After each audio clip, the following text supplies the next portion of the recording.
दोस्तों the Hindu newspaper analysis and editorial discussion 24 जनवरी में आप लोगों का स्वागत है। काफी शानदार ये डिस्कशन रहने वाला है। डिटेल में सारी चीजें मैं कवर करूंगा, पर आगे बढ़ने से पहले एक ऐसी इंफॉर्मेशन जो मैक्सिमम लोग जो है आज के डेट में प्रॉब्लम फेस कर रहे हैं सोसाइटी के अंदर, और आप लोग बीइंग ए स्टूडेंट आप लोगों को इसके बारे में जरूर पता होना चाहिए। वो क्या है? वो है आज की डेट में यूज ऑफ मोबाइल। अगर आज की डेट में आप लोग जानते हैं कि टेक्नोलॉजी के साथ में कनेक्ट रहे बिना आप लोग एक अपनी स्टडी को एक सही डायरेक्शन देकर नहीं चल सकते, पर लेकिन क्या ये मोबाइल जो ये टेक्नोलॉजी है वो आप लोगों को टैकल कर रही है, यानी कि आप लोग उसको यूज कर रहे हो या फिर टेक्नोलॉजी आप लोगों को यूज कर रही है? तो ये बात आप लोगों को जरूर समझनी पड़ेगी, क्योंकि आप लोग अगर इसके ऊपर चेक नहीं रखोगे ना तो भाई साहब ये आप लोगों को अपने हिसाब से चलाती हुई नजर आएगी। जबकि होना क्या चाहिए कि टेक्नोलॉजी आप लोगों के हिसाब से चलनी चाहिए, पर लेकिन ऐसा नहीं होता है। वो आप लोगों की जो माइंड है, बेसिकली आप लोगों की जो इमोशंस है उसके साथ में खेलती हुई आप लोगों को नजर आएगी। आप लोगों की जो आदत है, बिना किसी काम के भी जरा सी देर में आप लोग मोबाइल उठाएंगे, भले उसकी जरूरत नहीं है, बस एक बार उठा के देख लेते हैं। एक बार तो कई बार ऐसा भी आप लोगों ने देखा होगा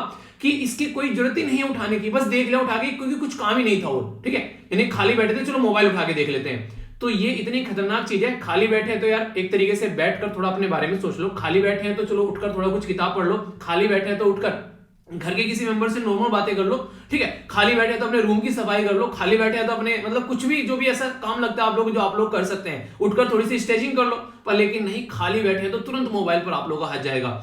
और ये इतनी खतरनाक बीमारी है आज के में, जो कि जाने और अनजाने में आप लोगों को बीमार कर रही है। और खासकर अगर आप लोग इसको टैकल करना नहीं समझोगे तो ये आने वाले टाइम में आप लोगों की जो हेल्थ है, आप लोगों का जो टाइम है, आप लोगों की जो मेंटल स्टेबिलिटी है, सबको किल करती हुई नजर आएगी।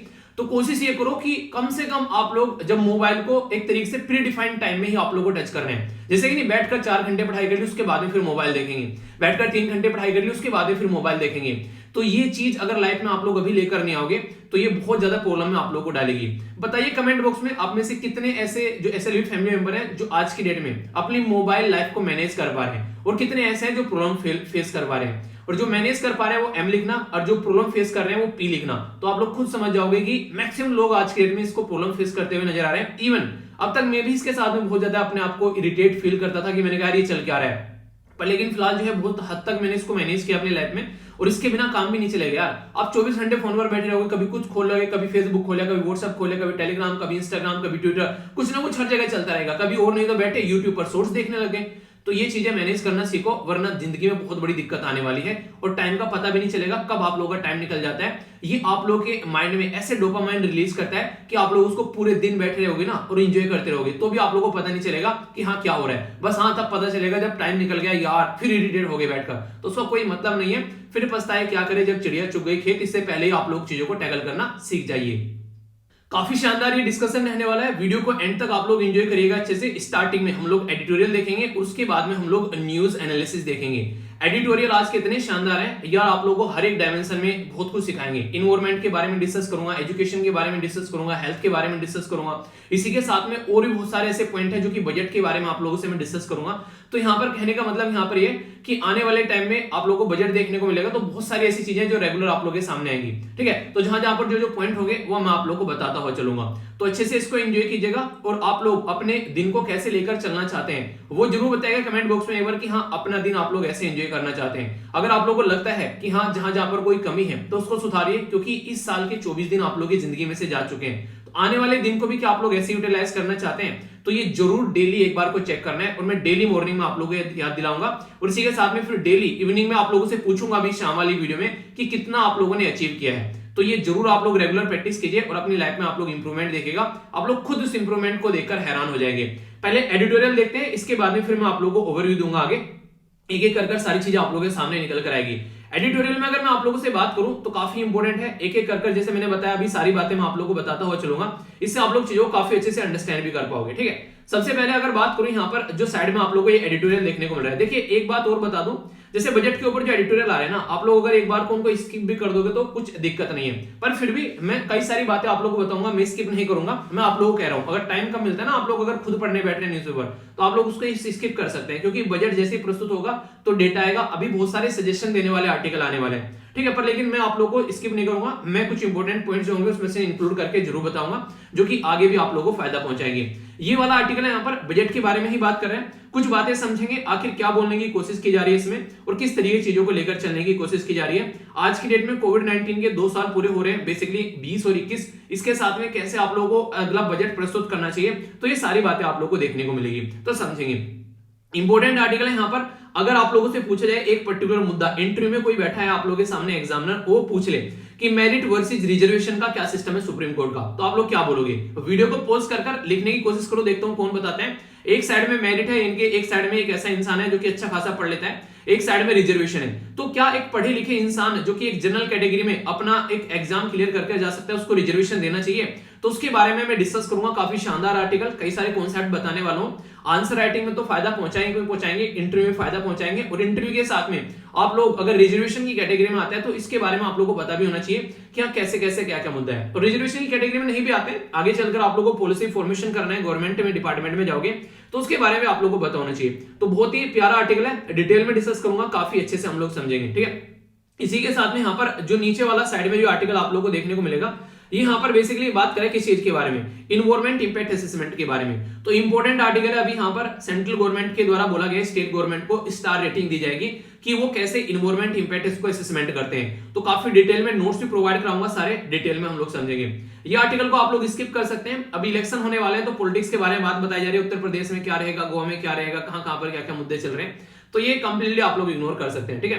तो कोई फोकस देने वाली बात नहीं है। एजुकेशन के बारे में बात करने वाला एक प्यारा आर्टिकल लिखा गया, समझेंगे क्या क्या बातें एजुकेशन सिस्टम के बारे में, क्या दिक्कतें देखने को मिल रही हैं और कहां पर हम लोग खर्च कर रहे हैं। हालांकि ये भी बजट से रिलेटेड है, पर लेकिन इंटरेस्टिंग पॉइंट है कई सारे जो कि आप लोगों को पता होना चाहिए, तो उसके बारे में मैं आप लोगों से बात करूंगा। ये साइड वाला जो आर्टिकल है ये काफी पुराना मुद्दा है, वो नहीं कहते हैं बहुत पुराना याराना है रे, ठीक है। तो गब्बर मूवी का डायलॉग देखा होगा ना आप लोगों ने, वो कहता है नाच बसंती। तो ये काफी पुराना याराना है, पुराना ये आर्टिकल है। स्टेरलाइट प्रॉब्लम चल रही है तमिलनाडु के अंदर में, एक पर्टिकुलर फैक्ट्री में बेसिकली लोकल लोगों के द्वारा उसको बंद करा दिया गया था। सुप्रीम कोर्ट में केस पहुंचा, तो उसी का मुद्दा है। आखिर क्या है पूरा मुद्दा समझाऊंगा, सुनने के बाद में माइंड में क्लैरिटी आ जाएगी, कोई भी दिक्कत आप लोगों को देखने को नहीं मिलेगी। और एग्जाम के लिए भी इंपॉर्टेंट है और कंट्री की अर्थव्यवस्था के लिए भी इंपॉर्टेंट है। तो दोनों तरीके से जब इंपॉर्टेंट है तो छोड़ेंगे थोड़ी ना, नहीं तब तक तोड़ेंगे नहीं, तब तक छोड़ेंगे नहीं, तो वही बातें हैं। तो अच्छे से हम लोग इसको यहाँ पर समझेंगे, ठीक है। ये साइड वाला जो आर्टिकल है ये बेसिकली कर्नाटक की पॉलिटिक्स बता रही है यहाँ पर, तो इसको भी आप लोग इग्नोर कर सकते हो। और यहाँ पर तो यार डेटा पॉइंट वही है, फिर से मैं बोलूंगा, अपना जो डोज है उसको आप लोग कंप्लीट करा लीजिए, जिस किसी ने भी अपना डोज कंप्लीट नहीं कराया, क्योंकि कोविड-19 की थर्ड वेव आप लोग देख रहे हैं, लाखों में केसेस पहुंचने लगे हैं फिर से। और अगर आप लोग अब तक भी यहाँ पर इसको प्रॉपर अपनी डोज को नहीं ले रहे हो तो फिर ये सही बात नहीं है। तो इसके बारे में आप लोग थोड़ा सा जरूर ध्यान रखिए, ठीक है। इसके बाद में मैं आप लोगों से बात करूंगा किसके बारे में, न्यूज एनालिसिस के बारे में। सबसे पहले तो कोविड-19 के ट्रांसमिशन के बारे में बात की जा रही है, ओमिक्रॉन के बारे में। दूसरा, आप लोगों को पता है हमारी कंट्री में कल सेलिब्रेट किया गया पराक्रम दिवस, तो उसके बारे में बात की जा रही है, तो समझेंगे।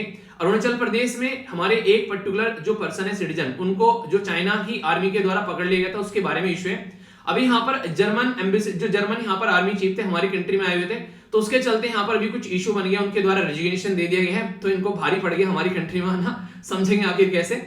इसी के साथ में यहाँ पर बीटिंग जो रिट्रेटिंग जो ट्रेड होती है उसके बारे में बात की जा रही है, ठीक है, बीटिंग रिट्रेट, ठीक है। तो यहाँ पर ये एक तरीके की सेरेमनी होती है हमारे देश में अंदर, तो उसमें इंडियन ट्यून को यूज किया जाएगा। अब तक अंग्रेजों के द्वारा चलाई गई ट्यून हम लोग यूज कर रहे थे, तो ये एक अच्छी बात आप लोग बोल सकते हैं। एलिफेंट कॉरिडोर के बारे में बात की जा रही है, कुछ बेसिक इंफॉर्मेशन के साथ में डिस्कस करेंगे, और इसके नोट्स भी मैं आप लोगों को जो एसएलवीपीडिया टेलीग्राम ग्रुप है वहां पर आज प्रोवाइड करा दूंगा।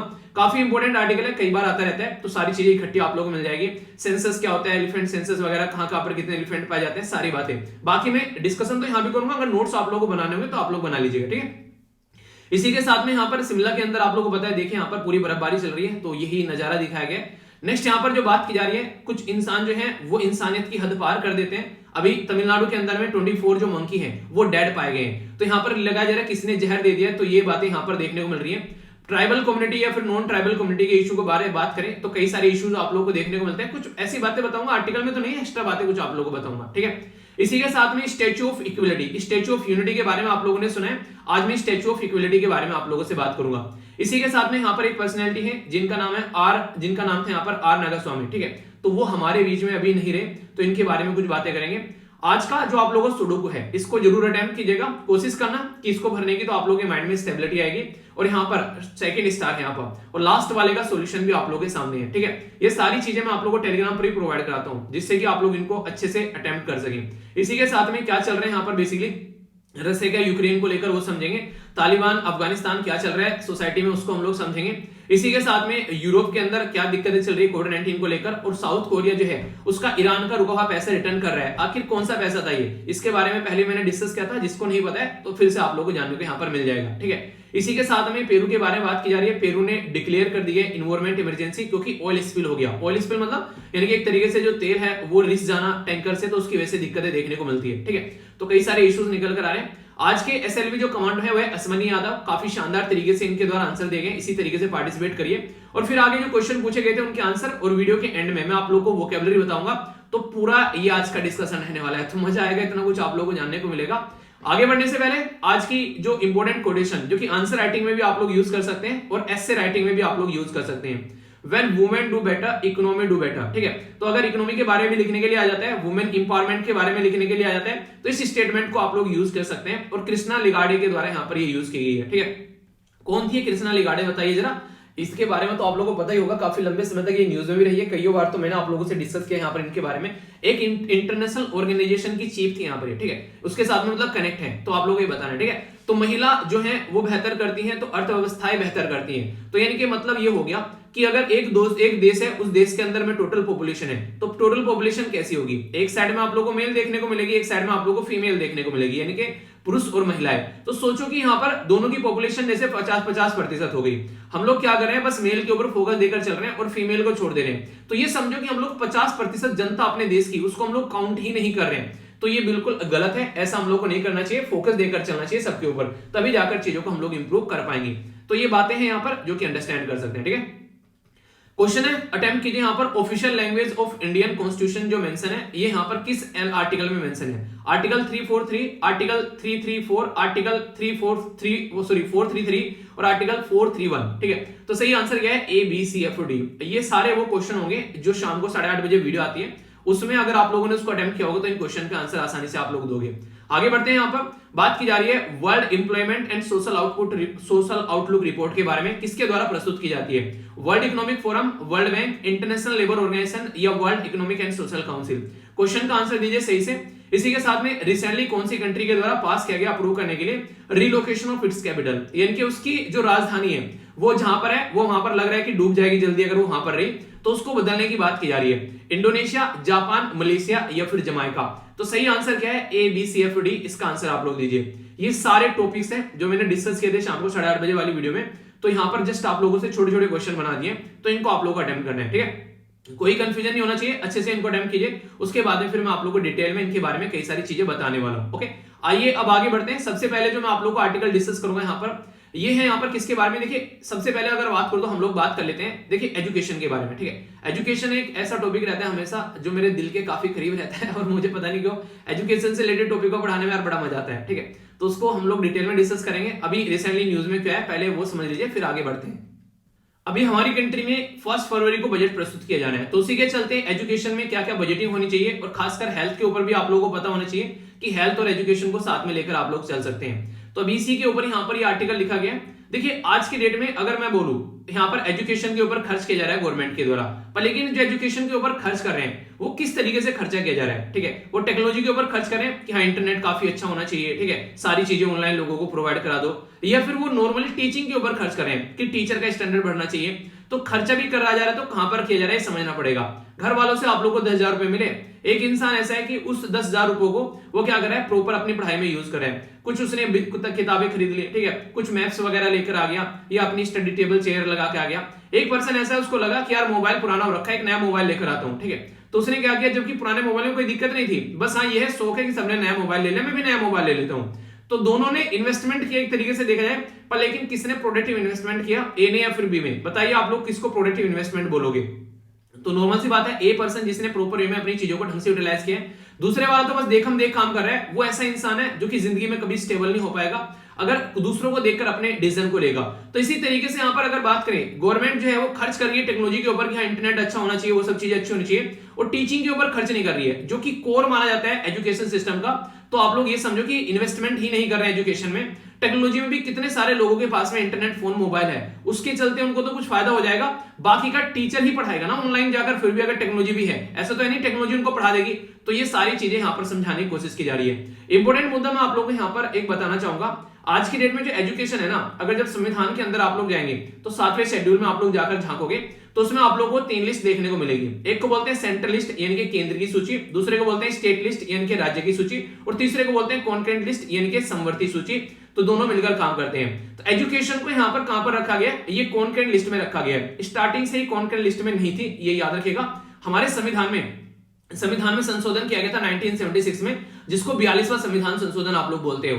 तो एजुकेशन को स्टेट लिस्ट से हटाकर यहाँ पर कॉन्करेंट लिस्ट में डाल दिया था, ताकि चीजों को इंप्रूव किया जा सके और सेंटर और स्टेट जो है वो मिलकर काम कर सके इस मुद्दे के ऊपर। एक और इंपॉर्टेंट पॉइंट याद रखिएगा, अगर कॉन्करेंट लिस्ट में कोई कानून बनाना होता है और सेंटर ने पहले कानून बना दिया तो सेंटर की पावर ज्यादा मानी जाती है। जब तक सेंटर ने कानून नहीं बनाया तो स्टेट अपने अपने हिसाब से काम कर सकते हैं। तो यानी कि यहाँ पर एक हमारे संविधान का यूनिटरी सिस्टम जो है वो देखने को आप लोगों को मिलता है। तो लिखने के लिए आ जाए तो इसको भी आप लोग पॉइंट को मेंशन कर सकते हैं, और ये काफी इंपॉर्टेंट पॉइंट है जो कि आप लोगों को पता होना चाहिए। ठीक है, अभी अगर बात करूं हमारे देश में एजुकेशन के बारे में, कुछ बातें यहां पर बताने की कोशिश की जा रही है कि सेंटर और स्टेट दोनों मिलकर काम कर रहे हैं। पहले तो ये समझना है, ठीक है, सेंटर और स्टेट गवर्नमेंट दोनों मिलकर काम करती है। दो बजट का एलोकेशन यहां पर किया जाता है, कई बार उसके ऊपर डिबेट भी रहता है कि अभी कैसे एजुकेशन को लेकर चलना है। क्यों? क्योंकि पेंडेमिक आ रखा है भाई साहब, कोरोना ने सबकी कमर तोड़ रखी है। तो क्या आप लोग एजुकेशन सिस्टम को एक सही डायरेक्शन देना चाहेंगे? और खासकर ऐसी कंट्री जो कि मिडिल इनकम कंट्री के अंदर में आती है, तो कैसे आप लोग इसको लेकर चलोगे? तो ये काफी बड़ा मुद्दा हो जाता है। आज की डेट में अगर बात करें, मेजर जो स्टेट है वो स्पेंड करते हैं 2.5 से लेकर 3.1 तक, जो कि एजुकेशन के ऊपर। ठीक है, तो मिनिस्ट्री ऑफ जो एजुकेशन का एनालिसिस है और बजट एक्सपेंडिचर में उनके द्वारा यहाँ पर ये बातें बताई गई। अगर बात करें हमारी ही जैसी कंट्री जो है, हमारी ही कैटेगरी वाली, लगभग 4-4.5 अपनी जीडीपी का खर्च कर रही है, जबकि हम लोग क्या कर रहे हैं, हम लोग उनसे काफी कम खर्च कर रहे हैं। और हमारी कंट्री एक यंग पॉपुलेशन कंट्री है, एक यंग जनरेशन कंट्री है, जिसको ज्यादा से ज्यादा एजुकेशन पर खर्च करना चाहिए था, पर लेकिन हम लोग नहीं कर पा रहे हैं। तो ये काफी बड़ा मुद्दा यहाँ पर देखने को मिलेगा। तो लो इनकम कंट्रीज में अगर बात करें, उनकी इंक्रीज हो गई है स्पेंडिंग यहाँ पर वर्ल्ड बैंक के हिसाब से। एक कॉन्सेप्ट आप लोगों को बताने जा रहा हूं, ये कॉन्सेप्ट आगे क्वेश्चन की फॉर्म में भी बन सकता है। आप लोगों को कई बार ऐसी स्टेटमेंट देकर क्वेश्चन पूछ जाते हैं। अगर बात करें, ये यहाँ पर जो डिवाइड किया जाता है कि low income country, lower middle income country, upper middle income country, high income country, ये कौन तैयार करता है लिस्ट? ये लिस्ट तैयार की जाती है वर्ल्ड बैंक के द्वारा।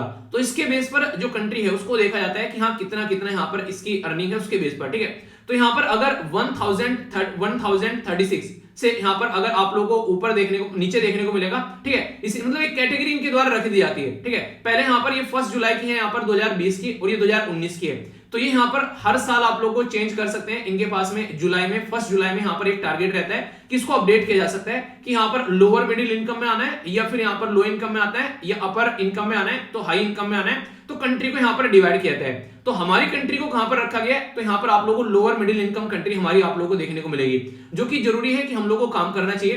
तो लोअर मिडिल इनकम कंट्री हमारी जो है, उसमें हम लोगों को कुछ ना कुछ काम करना पड़ेगा अपनी चीजों को इंप्रूव करने के लिए। और ये यहाँ पर क्राइटेरिया रखा जाता है कि कितने डॉलर से कितने डॉलर के बीच में आप लोग कमा रहे हैं। तो यानी कि अगर हमारी कंट्री में आप लोग बात करें तो 1036 से लेकर 4045 के बीच में आप लोगों को देखने को मिलेगा आज के डेट में। 2019 में यहाँ पर कुछ ऐसा था, हर साल यहाँ पर ये अपडेट होता रहता है। डेटा ज्यादा रटने की जरूरत नहीं है क्योंकि हर साल अपडेट होता है, पर ये जरूर याद रखिएगा ये 4 कैटेगरी है और वर्ल्ड बैंक के द्वारा इन कैटेगरी को डिवाइड किया जाता है। तो हमारे देश में जितना खर्चा हो रहा है, हमारी कैटेगरी की कंट्री जो है उसमें ज्यादा खर्चा कर रही है, तो हम लोग को भी एजुकेशन के ऊपर ज्यादा इन्वेस्टमेंट करना चाहिए। यानी कि पढ़ेगा लिखेगा तभी तो बढ़ेगा आगे इंडिया। हालांकि बात करें, हमारे पढ़े लिखे लोग जो है दूसरे देशों को भी आगे बढ़ाते हैं, तो ये अलग बात है। तो इसके ऊपर हम लोग को फोकस देकर चलना पड़ेगा। अभी मुद्दा क्या है, एजुकेशन सिस्टम कैसे आज के में अगर अपने देश में आप लोग समझ सकते हैं। तो स्टार्टिंग में आप लोग को एलिमेंट्री एजुकेशन देखने को मिलेगी। एलिमेंट्री एजुकेशन 2 जगह डिवाइड होती है, प्राइमरी, इसको बोलते हैं प्राइमरी स्कूल, और अपर प्राइमरी स्कूल, यानी कि बोलते हैं ना 5वीं से लिहाजा 5वीं तक हो गया, यहाँ पर 8वीं तक हो गया। और यही एक ऐसी एजुकेशन है हमारे देश में जिसको कंपलसरी एजुकेशन बोलते हैं। यानी कि हमारे संविधान में संशोधन किया गया था 86 कॉन्स्टिट्यूशन अमेंडमेंट 2002 में, याद रखिएगा, बहुत ज्यादा इंपॉर्टेंट है। इसके चलते हमारी कंट्री में जो फंडामेंटल राइट है उसके अंदर आर्टिकल 21A के अंदर यहाँ पर एक आर्टिकल ऐड किया गया था, जिसके चलते हमारी कंट्री में जो बच्चों को फ्री और कंपलसरी एजुकेशन देनी है, बेसिकली एक ऐसे बच्चों को जिनकी जो एज है 6 से लेकर 14 साल के बीच में आती है। ठीक है, तो उनको आप लोगों को यहाँ पर ये एजुकेशन प्रोवाइड करानी है। तो यानी कि ये वाला एजुकेशन सिस्टम जो है ये बच्चों को प्रोवाइड कराने की बात की गई, लगभग 8 साल का। ठीक है, यानी कि 8 साल तक के जो यहाँ पर एजुकेशन सिस्टम है वो फ्री होगा और कंपलसरी हो गया। अगर उसको आप लोगों ने प्रोवाइड नहीं कराया तो यहाँ पर एक तरीके से बच्चा जो है कोर्ट में जा सकता है अपने फंडामेंटल राइट का हनन को लेकर। और पेरेंट्स की भी ड्यूटी यहाँ पर लगा दी गई है, ये भी याद रखिएगा। फंडामेंटल ड्यूटीज में पेरेंट्स की ड्यूटी भी एक ऐड कर दी गई यहाँ पर, जो कि यहाँ पर आप लोगों को देखने को मिलेगा कि बच्चों के लिए एजुकेशन प्रोवाइड कराना पेरेंट्स की रेस्पॉन्सिबिलिटी है, क्योंकि छोटे छोटे बच्चे अपना आप तो पढ़ नहीं पाएंगे। तो ये सिस्टम आप लोगों को यहाँ पर देखने को मिलेगा। सेकेंडरी एजुकेशन क्या होती है, फिर आप लोगों को 10वीं और 12वीं में आप लोगों को सेकेंडरी और सीनियर सेकेंडरी और फिर हायर एजुकेशन आ जाती है। तो ये सिस्टम है।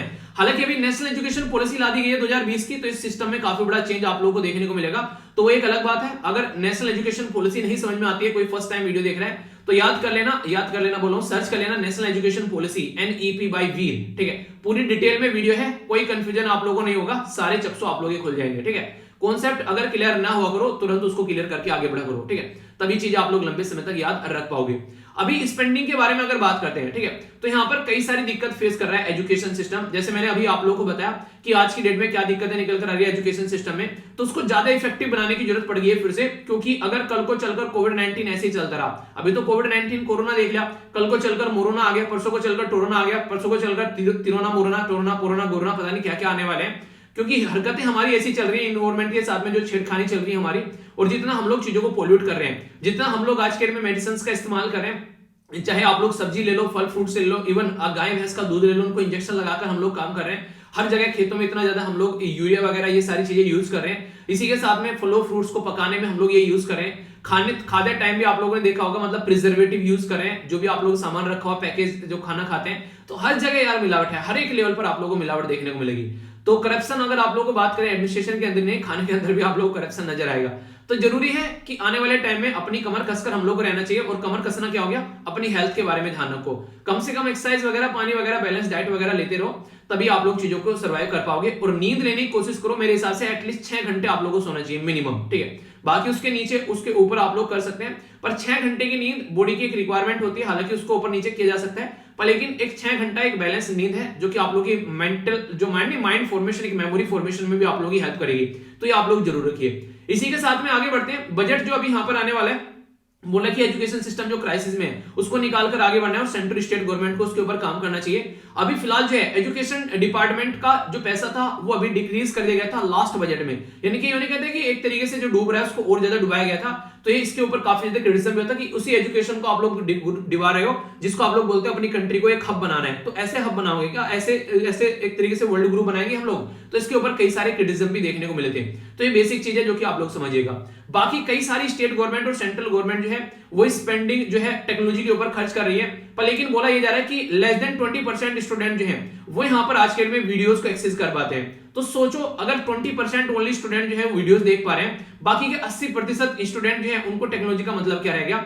तो राइटर ने ये डेटा यहाँ पर बताया, यानी कि बहुत सारे लोग ऐसे हैं जो कि वीडियोस फॉर्म में आप लोग जो कंटेंट प्रोवाइड कराते हैं वो देख ही नहीं पाते हैं, ठीक है। आप लोग खुद ही देख लो आज के डेट में यहाँ पर ऑनलाइन जो लोग देख रहे हैं, ठीक है, आसपास में बहुत सारे ऐसे होंगे जिनके घर में प्रॉपर मोबाइल नहीं होगा, इंटरनेट कनेक्शन नहीं होगा, ये इंटरनेट कनेक्शन मोबाइल होगा तो रिचार्ज नहीं कराने के लिए पैसा होगा, दोनों टाइम की रोटी नहीं मिल पा रही होगी, घर में बहुत सारे इश्यूज देखने को मिल जाएंगे, ठीक है, बहुत सारे ऐसे लोग आप लोगों को मिल जाएंगे।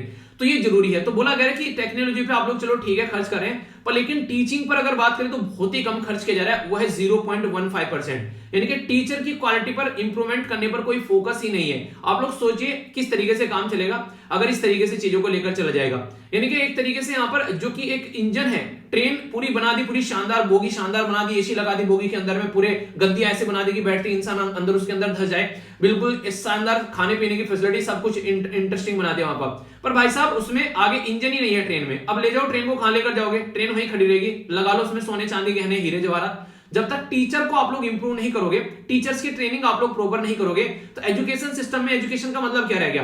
पढ़ाने वाला तो टीचर ही होगा ना। पूरी शानदार हाई फाई एसी की क्लास आप लोगों ने बना दी और टीचर जो है वहां पर वो उस लेवल का ही नहीं है जिस लेवल का होना चाहिए था।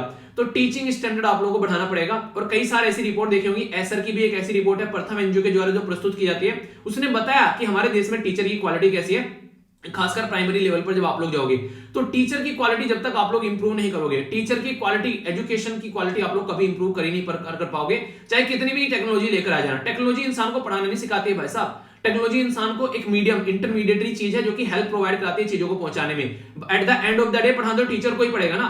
मैं आप लोगों को यहां पर पढ़ा रहा हूं टेक्नोलॉजी का इस्तेमाल करके।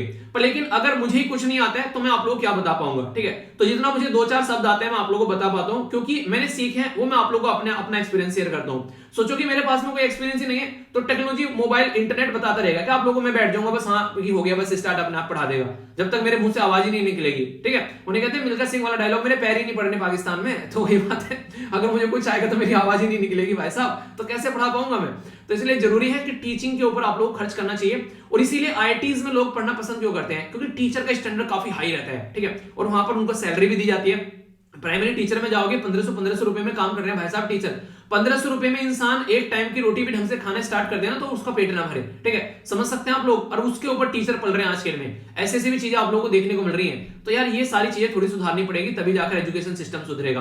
अगर बात करें हमारी कंट्री में नॉर्मली ये माना जाता है कि 4 से लेकर 6% का, बल्कि ऑल ओवर वर्ल्ड में काफी ज्यादा खर्च किया जाता है एजुकेशन के ऊपर। तो यूनेस्को के द्वारा बोला गया, सजेस्ट किया गया कि एजुकेशन के ऊपर लगभग 4 से लेकर 6% तक हम लोग को खर्च करना चाहिए, ठीक है। और 15 से लेकर 20% तक पब्लिक स्पेंडिंग होनी चाहिए। पब्लिक स्पेंडिंग मतलब यानी एक तरीके से गवर्नमेंट यहां पर खर्च करे, जैसे कि हेल्थ हो गया, एजुकेशन हो गया, इन सब चीजों के ऊपर। तो गवर्नमेंट को पहले स्टार्ट करना पड़ेगा। अच्छा, एक इंटरव्यू में क्वेश्चन पूछा जाए अगर आप लोगों से जाकर कि मान लीजिए आप लोग एक प्राइवेट कंपनी में काफी शानदार तरीके से जॉब कर रहे हो, ठीक है, और प्राइवेट कंपनी को छोड़कर आप लोग गवर्नमेंट में आने चाहते हो। प्राइवेट कंपनी में आप लोग कमा रहे हो लगभग 3 से लेकर 4 लाख रुपए महीना, और आप लोग एक गवर्नमेंट की जॉब में आना चाहते हैं जहां पर 60 से 70 हजार रुपए आप लोग की सैलरी रहेगी।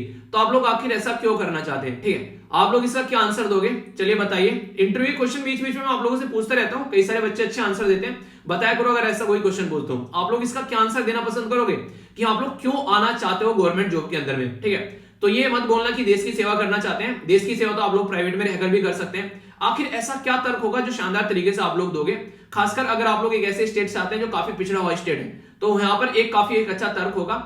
मुझे टाइम मिलेगा मैं बताऊंगा, आप लोग तब तक अपना नहीं माइंड की चर्निंग कीजिए, थोड़ा सा आप लोग आंसर दीजिए इसका, ठीक है। बात करें अगर यहाँ पर सेंट्रल और स्टेट गवर्नमेंट के बारे में, तो इनके बारे में जब आप लोग बात करेंगे तो आज के में 2.8% जो जीडीपी का लगभग खर्च किया जा रहा है, ठीक है। इकोनॉमिक सर्वे में भी बातें बोली गई थी, और बात की जाती है मिनिस्ट्री ऑफ एजुकेशन बोल रही है कि स्पेंड किया जा रहा है 4.3, और भी ज्यादा स्पेंड करेंगे। पर लेकिन यार रियलिटी में जहां पर स्पेंड करना चाहिए वो वहां पर स्पेंड नहीं किया जा रहा है। आज की डेट में मैक्सिमम जनता हमारी, अगर बात करें जो यंग पॉपुलेशन है, जो नए नए बच्चे आ रहे हैं निकलकर, बहुत जनता आप लोगों को 19 साल से नीचे की देखने को मिलेगी। और वहां पर बजट की रिक्वायरमेंट रहती है, तो यहां पर अगर बजट खर्च नहीं करोगे तो काम अच्छे लेवल पर चलने वाला नहीं है, ठीक है। तो ये बातें आप लोगों को मैंने बताई। तो क्या क्या बताया मैंने, एक तो ये याद रखिएगा एजुकेशन कहां पर आता है, क्या क्या चीजें हैं। डायरेक्ट आप लोग प्रीलिम्स के अंदर भी क्वेश्चन पूछे जाते हैं, और अगर आंसर राइटिंग में भी ऐसे फैक्ट्स और फिगर आप लोग रखते हैं उनको कंपेयर करके, तो समझ में आता है एग्जामिनर को कि हाँ भाई साहब जानता है। इसी के साथ में कौन कौन सी यहाँ पर एक कैटेगरी में यहाँ पर ये इनकम की हमारी कंट्री में आती है, इसी के साथ में यहाँ पर क्या क्या चीजें, तो ये सारी बेसिक चीजें जिसके बारे में कोई कंफ्यूजन आप लोग को नहीं होना चाहिए। चलिए, एजुकेशन की बात चली रही है, एक और आर्टिकल इसी बात पर आप लोगों को चिपका देता हूं, मैं चिपका देता हूं नहीं मतलब समझा देता हूं, ठीक है। कभी कभी ना ऐसे शब्द यूज कर लिया करता हूं मैं, तो उनको आप लोग गलत तरीके से मत लिया करो, कई सारे बच्चे ऑफेंडेड हो जाते हैं इस चीजों को लेके, ठीक है। आगे बात करते हैं, मेरिट वर्सेस रिजर्वेशन के बारे में बात की जा रही है। तो मेरिट वर्सेस रिजर्वेशन का मतलब क्या है, पहले तो ये बात करें, सुप्रीम कोर्ट का भी केस था यहाँ पर, ऑल इंडिया जो कोटे को लेकर, उसके बारे में बात की जा रही है, ठीक है। तो इसको समझने के लिए आप लोगों को एक कॉन्सेप्ट समझना पड़ेगा जो कि काफी ज्यादा जरूरी है, उसको आप लोग देखिए। इसका मतलब क्या है, मैरिज वर्सेज जो यहाँ पर मेरिट वर्सेज जो यहाँ पर बात की जा रही है बेसिकली रिजर्वेशन, ठीक है, समझने की कोशिश कीजिएगा। आज की डेट में अगर बात करें हमारी कंट्री में रिजर्वेशन डिवाइड किया जाता है कैसे कैसे, आप लोगों को पता है कि रिजर्वेशन है SC, ST, OBC, economically weaker section, और टोटल हो गया लगभग 60% रिजर्वेशन। यानी कि एससी का हो गया 7.5, एसटी का हो गया 7.5, एससी का हो गया 15, ओबीसी का हो गया 27, और इकोनॉमिकली वीकर सेक्शन का हो गया 10। तो ऐसा रिजर्वेशन आप लोगों को देखने को मिलता है। पर लेकिन आप लोगों को पता है, एक तो ये वाला रिजर्वेशन है, एक आप लोगों को एससी के अंदर ही आप लोगों को ऐसे एक तरीके से महिलाओं के लिए रिजर्वेशन है, ठीक है, विकलांग जन के लिए रिजर्वेशन है, कोई मान किसी को दिख नहीं रहा है, कोई चल नहीं पा रहा है, उसके लिए, इसी के अंदर मतलब एक और सेक्शन के लिए अगर ऐसे रिजर्वेशन दे रहे हैं, तो ये सेक्शन के अंदर रिजर्वेशन हो गया, यानी कि एससी के अंदर भी फिर आगे रिजर्वेशन चला गया, एसटी के अंदर भी फिर आगे रिजर्वेशन चला गया, ओबीसी के अंदर फिर आगे रिजर्वेशन, ऐसे आप लोगों को समझ में आता है। तो ये रिजर्वेशन 2 कैटेगरी में डिवाइड किए जाते हैं, जिसके बारे में आप लोग याद रखना है। एक को बोलते हैं वर्टिकल रिजर्वेशन और एक को बोलते हैं हॉरिजॉन्टल रिजर्वेशन। तो यहां पर आर्टिकल 15 का 4 और 16 का 4 जो है वो वर्टिकल रिजर्वेशन के बारे में आप लोगों से बात करते हैं, और वर्टिकल रिजर्वेशन का मतलब डायरेक्ट होता है कि एससी एसटी ओबीसी या जनरल कैटेगरी को डिवाइड कर देना। तो ये वाला आप लोग का वर्टिकल रिजर्वेशन की कैटेगरी में आता है, ठीक है। इंपॉर्टेंट कॉन्सेप्ट है, एग्जाम में क्वेश्चन पूछे जा चुके हैं, कंफ्यूज मत होना, ठीक है। दूसरा इंपॉर्टेंट पोर्शन क्या आ गया, इसको बोलते हैं हॉरिजॉन्टल रिजर्वेशन। तो हॉरिजॉन्टल रिजर्वेशन के अंदर क्या आ गया, यानी कि इस तरीके से रिजर्वेशन। तो इसके अंदर आप लोगों को देखने को मिलेगा डिफरेंटली एबल सेक्शन हो गया, फ्रीडम फाइटर हो गए, वुमेन हो गया, या कोई और जो आर्मी वेटरन्स हो गए, तो इनको जो रिजर्वेशन दिया जा रहा है यहाँ पर, ये आप लोग का आ गया हॉरिजॉन्टल रिजर्वेशन। तो दोनों रिजर्वेशन माइंड में क्लियर हो गए ना। तो अभी यहाँ पर इसी के चलते मैं आप लोगों से कुछ बातें करूंगा जो आप लोगों को यहाँ पर काउंट करनी है और समझना है, ठीक है। तो मेरिट वर्सेस रिजर्वेशन का मंडा क्या है वो समझते हैं। आप लोगों ने देखा होगा काफी ज्यादा इशू बना था टीना डाबी के केस को लेकर। टीना डाबी का केस क्या हुआ था, प्रीलिम्स जो था इनके द्वारा अपनी जो कैटेगरी है, ठीक है, अपनी जो एससी कैटेगरी है उसके अंदर इनके द्वारा प्रीलिम्स जो है वो क्लियर किया गया था, जबकि इनके द्वारा कंप्लीट पेपर में टॉप कर दिया गया, रैंक 1 लेकर आ गई।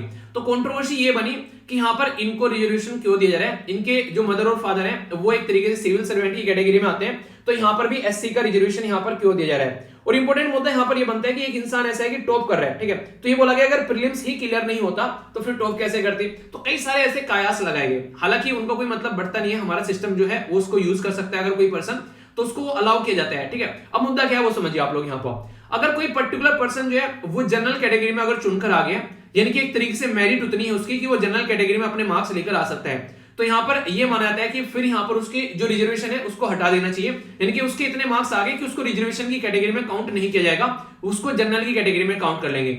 पर लेकिन इसके ऊपर भी दिक्कत देखने को मिलती है। जनरल वाले कैंडिडेट ये बोलने लगते हैं कि रिजर्वेशन में तो यहाँ पर इनके मजे आ ही रहे हैं कि हाँ रिजर्वेशन आप लोग इनको प्रोवाइड करा रहे हो, अगर इनकी मेरिट अच्छी आ जाती है आप लोग ये जनरल की भी सीट खा जाते हैं और भी, तो ये भी एक इशू देखने को मिलता है। पर लेकिन कोर्ट यहाँ पर ये बोलता है कि रिजर्व कैटेगरी से निकल के अगर कोई पर्सन जनरल कैटेगरी में हिम्मत मारकर टॉप कर रहा है तो यहाँ पर उसको अप्रिशिएट करना चाहिए, तो ये आप लोगों को देखने को मिलेगा।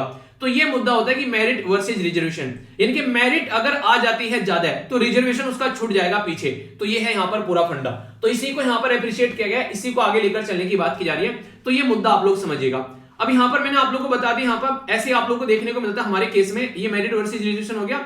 Indira Sahni versus union of India का केस था 1992 का। इसने ये बोला था कि 50% रिजर्वेशन से ज्यादा यहाँ पर नहीं जाना चाहिए, वो केस आप लोगों ने कई बार सुना होगा, ठीक है। तो यहां पर अगर बात करें कोर्ट के द्वारा क्लियर किया गया कि हॉरिजॉन्टल जो रिजर्वेशन है, ठीक है, वो रिकॉग्नाइज करता है इनइक्वालिटीज इन वर्टिकल कैटेगरी। मतलब क्या हो गया इसका, यानी किसी ने आप लोगों ने ओबीसी में रिजर्वेशन दे दिया, पर लेकिन ये पता चला कि ओबीसी में एक ऐसा सेक्शन है भाई साहब सारे रिजर्वेशन वही लिए जा रहे हैं, दूसरे सेक्शन को मिल ही नहीं रहा है। ऐसा आप लोग कई बार एससी और एसटी में देखने को मिलते हैं, यानी कि इतने लंबे समय से हम लोग अभी 75वीं सालगिरह आजादी के सेलिब्रेट कर रहे हैं और रिजर्वेशन जो है हम लोग लेकर चले हुए आ रहे हैं, पर अब तक भी यहाँ पर 75 साल में हम लोग अपनी सोसाइटी को इंप्रूव नहीं कर पाए।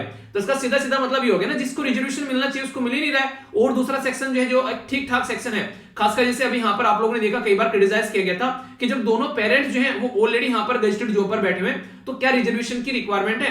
तो यहाँ पर ऐसा लगता है कि जिसको मिलना चाहिए कई बार उसको फायदा नहीं होता है, तो इसलिए इस इशू को कई बार कवर यहाँ पर किया जाता है। तो हॉरिजॉन्टल रिजर्वेशन के बारे में आप लोग यहाँ पर ये बात जरूर याद रखिएगा। अगर याद करें तो जो यहाँ पर जो नहीं कहते कि एक तरीके से एक पर्टिकुलर कैटेगरी के अंदर जो इनइक्वालिटी रहती है, मान लीजिए एससी हो गया, एसटी हो गया, ओबीसी हो गया, उसके अंदर जो इनइक्वालिटी है उसको आइडेंटिफाई करने के लिए यहाँ पर सबको एक इक्वल लाने पर ले, तो ये हॉरिजॉन्टल रिजर्वेशन सामने निकल कर आता है। अभी क्या हुआ यहाँ पर जो कोर्ट की रूलिंग आई उसमें ओबीसी के लिए यहाँ पर बेसिकली रिजर्वेशन के लिए ऑल इंडिया कोटा के अंदर में, तो यहाँ पर बोला गया कि अंडर ग्रेजुएट और यहाँ पर पोस्ट ग्रेजुएट के लिए यहाँ पर खासकर डेंटल कोर्स के अंदर, मेडिकल के अंदर इनको रिजर्वेशन प्रोवाइड कराना है। तो यहाँ पर दो इंपॉर्टेंट मुद्दे और निकल कर आए, फिर दो कॉन्सेप्ट और समझिएगा। एक को बोलते हैं यहाँ पर सब्सिस्टेंसिव जो इक्वलिटी है और दूसरे को बोलते हैं यहाँ पर फॉर्मल इक्वलिटी। तो इनके बारे में आप लोग याद रखिएगा ये क्या होती है। इक्वलिटी को दो कैटेगरी में डिवाइड कर दिया, ये भी एक कॉन्सेप्ट हो गया, इसको समझ लेते हैं। फॉर्मल इक्वलिटी का मतलब क्या होता है, आप लोग यहाँ पर ये समझिए, यहाँ पर एक पर्टिकुलर इंसान जो है वो मैच देखने गया, ठीक है, दूसरा मैच देखने गया, तीसरा मैच देखने गया, तीनों की हाइट अलग अलग है, पर लेकिन यहाँ पर तीनों को इक्वल बॉक्स मिला हुआ है, यानी कि एक ही हाइट का बॉक्स मिला हुआ है। तो यहाँ पर ये एक ऐसी इक्वलिटी है जिसको फॉर्मल इक्वलिटी बोलते हैं, यानी कि किसी के साथ में कोई पक्षपात नहीं है, यहाँ पर सबको एक ही तरह का बॉक्स मिला है। पर लेकिन क्या ये जो बॉक्स यहाँ पर दिया गया है ये सबको फायदा पहुंचा रहा है? पहले वाला तो बिना बॉक्स के भी अगर खड़ा हो जाएगा तो ये आराम से खड़ा हो जाएगा, तो इसको देने की जरूरत है, दूसरे वाले को बॉक्स देने की जरूरत है, पर लेकिन इसके वाला बॉक्स भी यहाँ पर इसके पास में आना चाहिए, तभी ये तीसरे वाला मैच देख पाएगा, इतना छोटा है यहाँ पर ये। तो कहने का मतलब यहाँ पर ये हो गया कि फॉर्मल इक्वलिटी जो है वो सोसाइटी में इतना फायदा नहीं पहुंचाती जितना यहाँ पर सब्सटेंसिव जो इक्वलिटी है वो फायदा पहुंचाती है, यानी कि सब यहाँ पर मैच देख पाएंगे।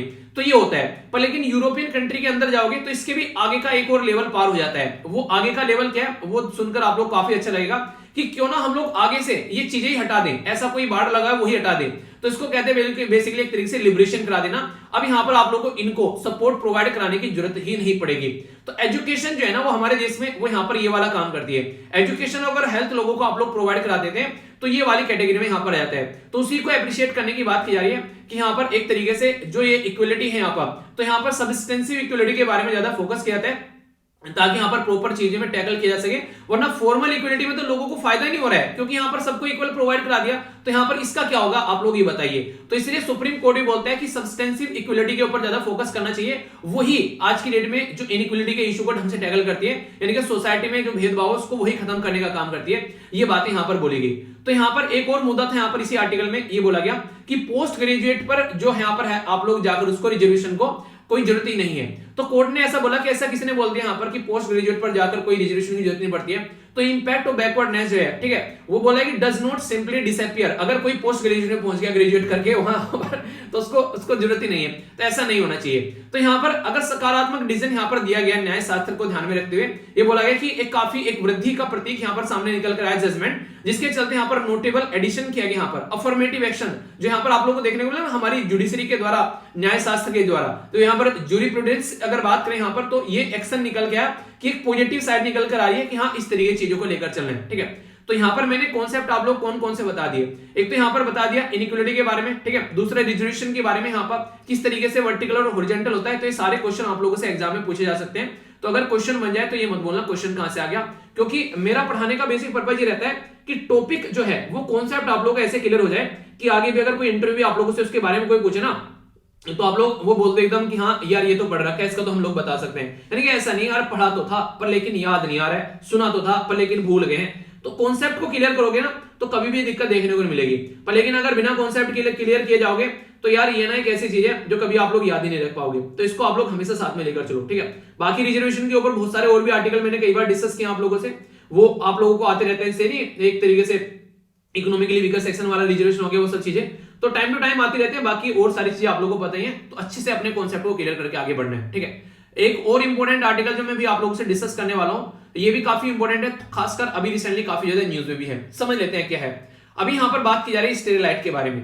स्टेरिलाइट आप लोग को यहां पर प्रोडक्ट देखने को मिलेगा जो काफी ज्यादा यूज किए जाते हैं, तो उसी के चलते यहां पर मुद्दा सामने निकल कर आया। आखिर क्या है मुद्दा और राइटर क्या बोल रहे हैं। राइटर यहां पर ये बोल रहे हैं कि आज की डेट में जो दिक्कत चल रही है इसका सोल्यूशन निकालना चाहिए, क्योंकि जैसा माहौल देश के अंदर बन रहा है इलेक्ट्रॉनिक व्हीकल को लेकर और सब चीजों को लेकर, तो इसको इसकी रिक्वायरमेंट है कि हम लोग इसको टैकल करके चलें। आखिर मतलब क्या है और कहना क्या चाह रहे हैं वो चीजें हम लोग यहां पर समझ लेते हैं। पहले आप लोग ये समझिए कि मुद्दा क्या है पूरा। स्टेरिलाइट कॉपर प्लांट यहां पर आप लोगों को तमिलनाडु के अंदर देखने को मिला था। अभी रिसेंटली भी क्या हुआ था 2018 में यहां पर पुलिस के द्वारा फायरिंग की गई थी, 13 के करीब लोगों की जान चली गई थी। आप लोग बोलेंगे 13 करीब लोगों की जान क्यों चली गई, आखिर लोग सड़कों पर उतर कर क्यों आए, आखिर ऐसा हुआ क्या। तो ये क्वेश्चन आप लोगों के माइंड में आना लाजमी बनता है। समझते हैं क्या रीजन है यहाँ पर, क्या चीजें निकल कर आ रही है। थोड़ा सा बैकग्राउंड में आप लोगों को मैं लेकर चलता हूं। यानी कहते हैं बहुत ही पुरानी बात है, बहुत ही पुराना याराना है।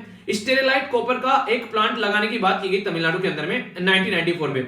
लोकल कम्युनिटी के द्वारा बोला गया कि बहुत ही जहरीली इसके अंदर से गैस निकलती है, सांस लेने में भी हम लोगों को प्रॉब्लम होती है। ऐसी कई सारी कंप्लेंट लोगों के द्वारा की गई यहाँ पर जो रेजिडेंट रहते थे कि लगभग सुबह को 3 बजे के टाइम पर जब यहाँ पर ये चीजें ओपन होती हैं तो हमको सांस लेने में प्रॉब्लम होने लगती है, बहुत ही गंदी गंदी स्मेल आती है। इवन हमारे जो कैटल हैं वो पानी भी नहीं पी पाते आज के दिन में, जब यहाँ पर अंडरग्राउंड वाटर जो है वो पोल्यूट होता हुआ जा रहा है। पर लेकिन जब से यहाँ पर बंद है तो चीजें क्लियर चल रही है। तो बिजनेस कम्युनिटी यहाँ पर इस बात को ऐसे देखते हैं कि लोकल कम्युनिटी के बिजनेस जो है उनको इंक्लूड करके नहीं चला गया, तो इसकी वजह से कई सारे लोग जो है प्रोटेस्ट करते हुए भी नजर आते हैं। सबके मतलब अलग अलग मुद्दे, मेन है जनता।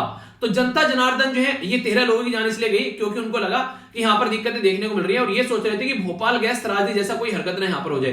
तो लोगों के अंदर जो है वो काफी ज्यादा मिसट्रस्ट हो गया उस चीज को लेकर। सुप्रीम कोर्ट का डिसीजन आया यहाँ पर, वेदांता जो लिमिटेड की कंपनी थी यहाँ पर, उसने इस चीज को ध्यान में रखते हुए बोला गया था यहाँ पर कि इसको बंद कर दो। पर लेकिन अभी ये बोला गया वेदांता लिमिटेड के द्वारा, जब यहाँ पर ऑनगोइंग क्राइसिस चल रहा था मेडिकल ऑक्सीजन को लेकर, तो इनके द्वारा बोला गया कि अक्रॉस द कंट्री दिक्कत देखने को मिल रही है। तो वेदांता ने बोला कि हम लोग यहाँ पर इसमें हेल्प कर सकते हैं, ठीक है। तो हम लोग लगभग 1000 टन ऑक्सीजन जो है वो प्रोवाइड करा सकते हैं अगर हम लोग को प्लांट जो है वो रीओपन करने की परमिशन दे दी जाए, क्योंकि प्लांट जो है वो बंद कर देगा था सुप्रीम कोर्ट के द्वारा, जब लोगों के द्वारा यहाँ पर ये बातें बोलेगी कि ऐसा कुछ यहाँ पर देखने को मिल रहा है। पर लेकिन यहाँ पर उस टाइम पर ये चीजें देखने को मिली, तो इसके चलते यहाँ पर प्रोटेस्ट मैंने अभी आप लोगों को बताया वो सारी बातें हो गई। तो यहां पर ये पूरा मुद्दा आप लोगों के सामने निकल कर आ गया। यानी कि टॉक्सिक चीजें यहां पर लेड हो गया, आर्सेनिक हो गया, सल्फर हो गया, पोल्यूटेंट ऐसे निकल कर आ रहे हैं जो हेल्थ पर इंपैक्ट डाल रहे हैं और इन्वायरमेंट पर इंपैक्ट डाल रहे हैं। जब यहां पर गैस लीक हुई मार्च 2013 के अंदर में, स्टेट गवर्नमेंट के द्वारा इसको बंद करने की बात की गई। फिर यहां पर सुप्रीम कोर्ट के द्वारा फाइन भी लगाया गया लगभग 100 करोड़ रुपए का यहां पर, कि जो जो भी दिक्कत देखने को मिल रही है उसका सोल्यूशन निकालो। तो इसके चलते यहां पर शटडाउन चलता रहा। कई बार यहां पर खोलने की बात की गई तो लोगों ने प्रोटेस्ट किया, तो पुलिस ने फायरिंग कर दी। वो इश्यूज आप लोगों को देखने को मिले। पर लेकिन अब यहां पर जो राइटर हैं वो कुछ डिफरेंट एंगल बता रहे हैं। वो क्या बता रहे हैं कि यार देखो, अगर आप लोगों को लगता है यहां पर कि कुछ ऐसा इशू है, तो पहले आप लोग इशू को सोल्व करो। आखिर क्या सिस्टम को सुधारा नहीं जा सकता? अगर गैस निकल रही है तो उस गैस को सोल्यूशन निकालो ना, ऐसे थोड़ा ना गैस निकलती रहेगी।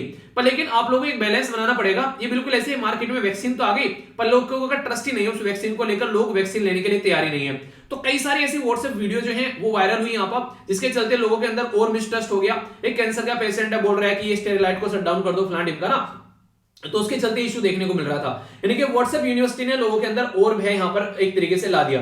पर लेकिन आज की डेट में अगर आप लोग बात करें, हम लोग ये सारी चीजें बाहर से खरीद कर लेकर आ रहे हैं। आप लोग समझिए, अभी फिलहाल जब यहां पर इसको शट डाउन किया गया तो हमारी कंट्री में जो कॉपर जो यहां पर प्रोड्यूस करने की कैपेसिटी है वो काफी ज्यादा यहां पर कम हो गई। हम लोग क्या करेंगे, जब अपनी कंट्री में कॉपर प्रोड्यूस नहीं कर पाएंगे तो बाहर से हम लोग खरीद कर लेकर आएंगे। तो 2 मिलियन टन जो है ऑलमोस्ट, अगर बात करें यहां पर इंडियन एनुअल कॉपर कंजप्शन है, और ये सारा हम लोग बाहर से खरीद कर लेकर आ रहे हैं। तो क्या दिक्कत है आप लोगों को देखने को मिल सकती है। वेदांता जो है यहाँ पर, ये लगभग यहाँ पर अगर बात करें, ये बात की जा रही है 4 लाख जो टन पर ईयर यहाँ पर प्लांट की कैपेसिटी थी यहाँ पर, ठीक है। तो वेदांता प्रोड्यूस करा था कंट्री की रिक्वायरमेंट का लगभग 48%। तो यानी कहने का मतलब यहाँ पर ये है कि ये जो प्लांट है ये हमारे देश में बहुत सारी ऐसी चीजों को एक तरीके से नहीं कि फायदा पहुंचा रहा था कि हम लोग को बाहर की कंट्री के ऊपर डिपेंडेंसी देखने को नहीं मिल रही थी। अगर ये प्लांट यहां पर बंद हो जाता है तो दिक्कतें देखने को मिलेगी, बाहर से हम लोग खरीद कर लेकर आना पड़ेगा। तो ये एक ऐसा प्रोडक्ट है जो आज की डेट में आप लोग बात करें ना, इलेक्ट्रिक व्हीकल बनाने की आप लोग बात करें, सारी चीजों को साथ में लेकर चल रहे हैं। तो स्टेरलाइट यहाँ पर कॉपर जो है वो यहाँ पर अवेलेबल होना जरूरी है। सोलर एनर्जी, विंड एनर्जी में काम कर रहे हैं, ग्लोबल वार्मिंग को ध्यान में रखते हुए हम लोग रिन्यूएबल एनर्जी पर काम कर रहे हैं। तो ट्रांसमिशन की जो लाइन बिछाई जाती है, ये वायर आप लोगों को यहाँ पर चाहिएगा, और ये वायर अगर आप लोग नहीं बना पाओगे तो कैसे काम चलेगा। तो यही बात यहां पर बोलेगी। तो वेदांता का जो स्टेरलाइट कॉपर प्लांट है उसको आप लोगों को चलाना पड़ेगा, और चलाना भी उस तरीके से करिए ताकि इसके अंदर जो दिक्कत है उनको आप लोग दूर कर सको, ठीक है। वरना फिलहाल जो है प्राइस जो है वो काफी ज्यादा यहाँ पर मार्केट में बढ़ गए थे। यहाँ पर $100 पर मीट्रिक टन बढ़ गए। अगर बात करें तो हम लोग क्या करेंगे, बाहर से खरीद कर लेकर आएंगे तो हमारा इंपोर्ट बढ़ेगा बहुत लार्ज स्केल पर। तो जैसे क्रूड ऑयल कच्चा तेल खरीद कर लेकर आते हैं हम लोग, और लगभग अपनी हम लोग रिक्वायरमेंट का 85% खरीद कर लेकर आते हैं। सोचो अगर ऐसा ही काम हम लोग यहाँ पर इसके साथ में करने लगे, आगे इलेक्ट्रिक व्हीकल हम लोग बना रहे हैं तो कैसे काम चलेगा। ग्लोबली इंडिया की जो कॉपर की डिमांड है वो काफी बढ़ती हुई जा रही है, आप लोगों को पता है इसके चलते। और कई सारी कंट्री जो है वो अपनी कंट्री में इतना ज्यादा फोकस कर रही है कि पता चला एक्सपोर्ट करने में भी दिक्कतें हो रही हैं। तो इलेक्ट्रिक जो व्हीकल है, इलेक्ट्रिक जो इंस्ट्रूमेंट है वो सारे कैसे मैन्युफैक्चर कर पाएंगे। तो बोला जा रहा है कि लोगों के अंदर ट्रस्ट लाने की कोशिश करो, और जो जो भी दिक्कत है उनको दूर करने की कोशिश करो, और अपना प्लांट जो है वो चलाने की कोशिश करो ताकि सिचुएशन जो है वो नॉर्मल हो जाए। तो ये बातें यहां पर बताई गई है। आप लोगों की क्या राय है इसको लेकर, आप लोग अपनी राय बता सकते हैं। राइटर ने अपनी राय इस तरीके से बताई है ताकि चीजें जो है उसमें बैलेंस बनाकर चला जा सके, और जरूरी भी है, वरना दिक्कतें फिर देखने को मिलने लगती है अगर इस तरीके से बैलेंस नहीं बनेगा। आप लोग क्या समझते हैं इसके बारे में, तो आप लोग भी अपनी राय बता सकते हैं, ठीक है। तो ये थी सारी बेसिक चीजें इसके बारे में। आई होप कि आप लोगों के माइंड में इसको लेकर क्लैरिटी आई होगी। कंफ्यूजन नहीं होना चाहिए किसी भी आर्टिकल को लेकर, जो भी आर्टिकल मैंने आप लोगों को बताए हैं, ठीक है। तो स्टेरलाइट के बारे में बता दिया यहाँ पर, ये सारी चीजें मैंने आप लोगों को बता दी, ठीक है। एक और इंपॉर्टेंट आर्टिकल यहां पर ये बात करें स्टेट का इन्वायरमेंट इंपैक्ट असेसमेंट अथॉरिटी के बारे में। यहां पर क्या है बेसिकली, अगर कोई भी आप लोग प्रोजेक्ट लगाना चाहते हो आज के में, जैसे स्टेरलाइट वाले मैंने बताया, इसके साथ भी आप लोग कनेक्ट कर देख सकते हो। ये जो प्रोजेक्ट है वो वहां पर आप लोगों को देखने को मिलेगा, उसमें से गंदा पानी निकलेगा, जहरीली गैस निकलेगी, उसका कुछ बचा हुआ प्रोडक्ट निकलेगा जिसको वेस्ट आप लोग बोलते हैं। अब वो लोकल वाले एरिया में काफी ज्यादा इंपैक्ट डालता हुआ नजर आएगा। तो यहां पर एक बोलते हैं इन्वायरमेंट इंपैक्ट असेसमेंट, यानी कि इन्वायरमेंट पर आप लोगों के प्रोजेक्ट का क्या इंपैक्ट पड़ रहा है वो एक असेसमेंट करना पड़ता है, और वो असेसमेंट करने के बाद में उसको क्लियरेंस मिलता है प्रोजेक्ट को कि भाई साहब इस प्रोजेक्ट को आप लोग इंप्लीमेंट कर सकते हो। तो ये काफी इंपॉर्टेंट टॉपिक बन जाता है जीएस पेपर 3 के अंदर में इन्वायरमेंट के पॉइंट ऑफ व्यू से। तो यहां पर इंपैक्ट क्या पड़ रहा है, ठीक है, पर्पज किस तरीके से यहां पर एक तरीके से आप लोग लेकर चल रहे हैं, ठीक है। तो कोई अगर यहां पर गलत इंपैक्ट पड़ रहा है तो कोई ऑल्टरनेटिव आप लोग प्रपोज करो चीजों को ताकि सॉल्यूशन निकाला जा सके, और डैमेज को रोकना आप लोगों को इसका बेसिक पर्पज ही होता है। न्यूज में क्या है अभी वो समझ लेते हैं।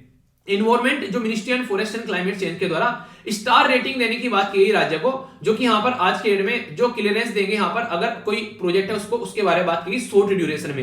यानी कि ऐसा है कि राज्य के अंदर कोई प्रोजेक्ट चल रहा है ढांचागत विकास का, और जितनी जल्दी यहाँ पर उस प्रोजेक्ट को क्लियरेंस देंगे उसके बेस पर उसको यहाँ पर स्टार रेटिंग दी जाएगी। मतलब क्या है, मतलब यहाँ पर कि ढांचागत विकास को प्रॉपर सही तरीके से यहाँ पर एक तरीके से क्लियरेंस मिलना चाहिए। तो इन्वायरमेंट मिनिस्ट्री के द्वारा यहाँ पर एक तरीके से इंसेंटिव देने की बात की गई स्टेट को, जो जल्दी जल्दी प्रोजेक्ट को क्लियर करेगा, यानी कि प्रोजेक्ट को थामे ना पड़ रहे, जल्दी जल्दी प्रोजेक्ट को लेकर जाए। तो मिनिस्ट्री जो है वो प्रोवाइड कराएगी यहाँ पर एक तरीके से इफिशिएंसी, यहाँ पर शॉर्ट ड्यूरेशन में कोई भी प्रोजेक्ट जाता है तो क्लियर हो जाए, जिसके चलते यहाँ पर सही तरीके से चीजें चल पाए। ठीक है, तो स्केल जो यहाँ पर 7 इनके द्वारा रखा गया। तो यहाँ पर बोला गया कि एक तरीके से ज्यादा एक कम टाइम में जल्दी से क्लियरेंस करना प्रोजेक्ट को, ये बेसिक मुद्दा है। ठीक है, अभी बात करें स्टेट जो है वो रिसीव करें 2 मार्क एक तरीके से for clearing the project in less than 80 days. ठीक है, 1 मार्क मिलेगा क्लियरिंग द प्रोजेक्ट इन यहाँ पर 105 डेज। ठीक है, तो इसके चलते अगर 0 for clearing the more than the duration, इनके इसके ज्यादा अगर करेगा तो उसको 0 मिलेगा।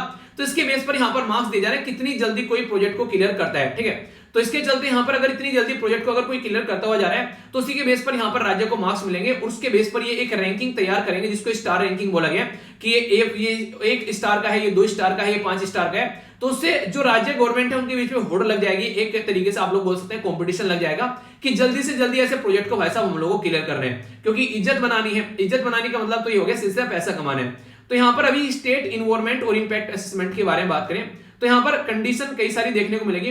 प्रपोजिंग जो एक तरीके से एक प्रपोजल क्या है, यहाँ पर कोई प्रोजेक्ट अगर यहाँ पर है तो proposal waiting for more than 30 days. ठीक है, इसी के साथ में टर्म ऑफ रेफरेंस की बात की जा रही है मोर देन 30 डेज। ठीक है, percentage of disposal fresh term of reference की बात की जा रही है, इन्वायरमेंट क्लियरेंस की बात की जा रही है मोर देन 105 डेज। तो ये आप लोगों को देखने को मिलेगा। तो यानी कि जो ये टाइम यहाँ पर लग रहा है अलग अलग तरीके से, उसको कैसे यहाँ पर इसको कम करना है, तो इसके ऊपर फोकस देने की बात की जा रही है ताकि प्रॉपर तरीके से इसको हैंडल किया जा सके। तो यहाँ पर स्टेट की जो इन्वायरमेंट इंपैक्ट असेसमेंट अथॉरिटी है वो यहाँ पर अलग प्रोजेक्ट को देखेगी और सेंटर वाली अलग प्रोजेक्ट को देखेगी। तो यहाँ पर बोला जा रहा है कि जो रेटिंग प्रोवाइड कराई जाएगी उनकी परफॉर्मेंस के बेस पर, तो पास्ट 6 महीने का उनका एक्सपीरियंस कैसा है, यानी कैसे उन्होंने अपने इन्वायरमेंट के प्रोजेक्ट को क्लियर किया है, उसके बेस पर यहाँ पर देखने को मिलेगा। तो अच्छा है यहाँ पर यानी प्रोजेक्ट को जल्दी जल्दी क्लियर किया जाएगा, पर लेकिन क्या प्रोजेक्ट जो है इन्वायरमेंट को ध्यान में रखते हुए क्लियर किए जाएंगे। अभी एवरेज जो टाइम क्लियरेंस है यहाँ पर वो 75 डेज तक डिक्रीज यहाँ पर हो गया है, जो कि यहाँ पर 105 तक था यहाँ पर। तो यहाँ पर अभी इन्वायरमेंट इंपैक्ट असेसमेंट जो नोटिफिकेशन है उसके चलते अभी सॉल्यूशन भी निकालने की कोशिश की गई थी। कुछ दिनों पहले भी काफी ज्यादा न्यूज में था, मैंने एक एडिटोरियल भी आप लोगों से डिस्कस किया था। कई सारे इन्वायरमेंटलिस्ट जो थे उनके द्वारा इसके ऊपर अपनी आशंका जताई गई थी कि एक तरीके से दांव पर लगाया जा रहा है इन्वायरमेंट को, वो सारी बातें हम लोगों ने देखी थी। अभी फिलहाल डिवीजन है यहाँ पर of the power between centre और स्टेट। सेंट्रल गवर्नमेंट जो प्रोजेक्ट क्लियर करती है तो यहाँ पर वो एक अलग कैटेगरी में होता है, और स्टेट गवर्नमेंट जो प्रोजेक्ट क्लियर करती है वो अलग कैटेगरी में होते हैं। सेंट्रल गवर्नमेंट वाले को ए कैटेगरी का बोलते हैं और स्टेट गवर्नमेंट वाले को बी कैटेगरी का बोलते हैं। तो यहाँ पर प्रोजेक्ट फॉरेस्ट वाला, फॉरेस्ट लैंड वगैरह वो सारी चीजें होती हैं उनको क्लियर करता है सेंट्रल गवर्नमेंट। ठीक है, बाकी स्मॉल माइनिंग वगैरह, कंस्ट्रक्शन वगैरह, स्मॉल इंडस्ट्री के जो भी प्रोजेक्ट होते हैं वो करता है स्टेट गवर्नमेंट। तो यहाँ पर खासकर अगर बात करें लेस पोल्यूशन वाले स्टेट गवर्नमेंट के अंदर में आता है और मोर पोल्यूशन फैलाने वाले सेंट्रल गवर्नमेंट के अंदर आते हैं, तो उसको क्लियरेंस की यहाँ पर बात की जा रही है। अभी मुद्दा क्या है, जो नया सिस्टम है यहाँ पर ये इंक्रीज करेगा ईज ऑफ डूइंग बिजनेस। अगर किसी को कोई प्रोजेक्ट लगाना है तो फटाफट अपना प्रोजेक्ट लगा पाएगा, तो उसके चलते यहाँ पर ईज ऑफ डूइंग बिजनेस की बात इनके द्वारा की जा रही है। तो इन्वायरमेंट क्लियरेंस जो है वो जरा सी देर में यहाँ पर मिल जाएगा, तो इसके टाइम और इफिशिएंसी प्रोजेक्ट को इंप्लीमेंट करने की बढ़ जाएगी। ये बातें यहाँ पर बोली गई। पर लेकिन कंसर्न क्या निकल कर आ रहा है, जो यहाँ पर इन्वायरमेंट प्रोटेक्शन एक्ट है यहाँ पर ये बोला जा रहा है कहीं ना कहीं यहाँ पर उसको ध्यान में रखते हुए अगर बात करें तो इन्वायरमेंट को काफी ज्यादा नुकसान होगा।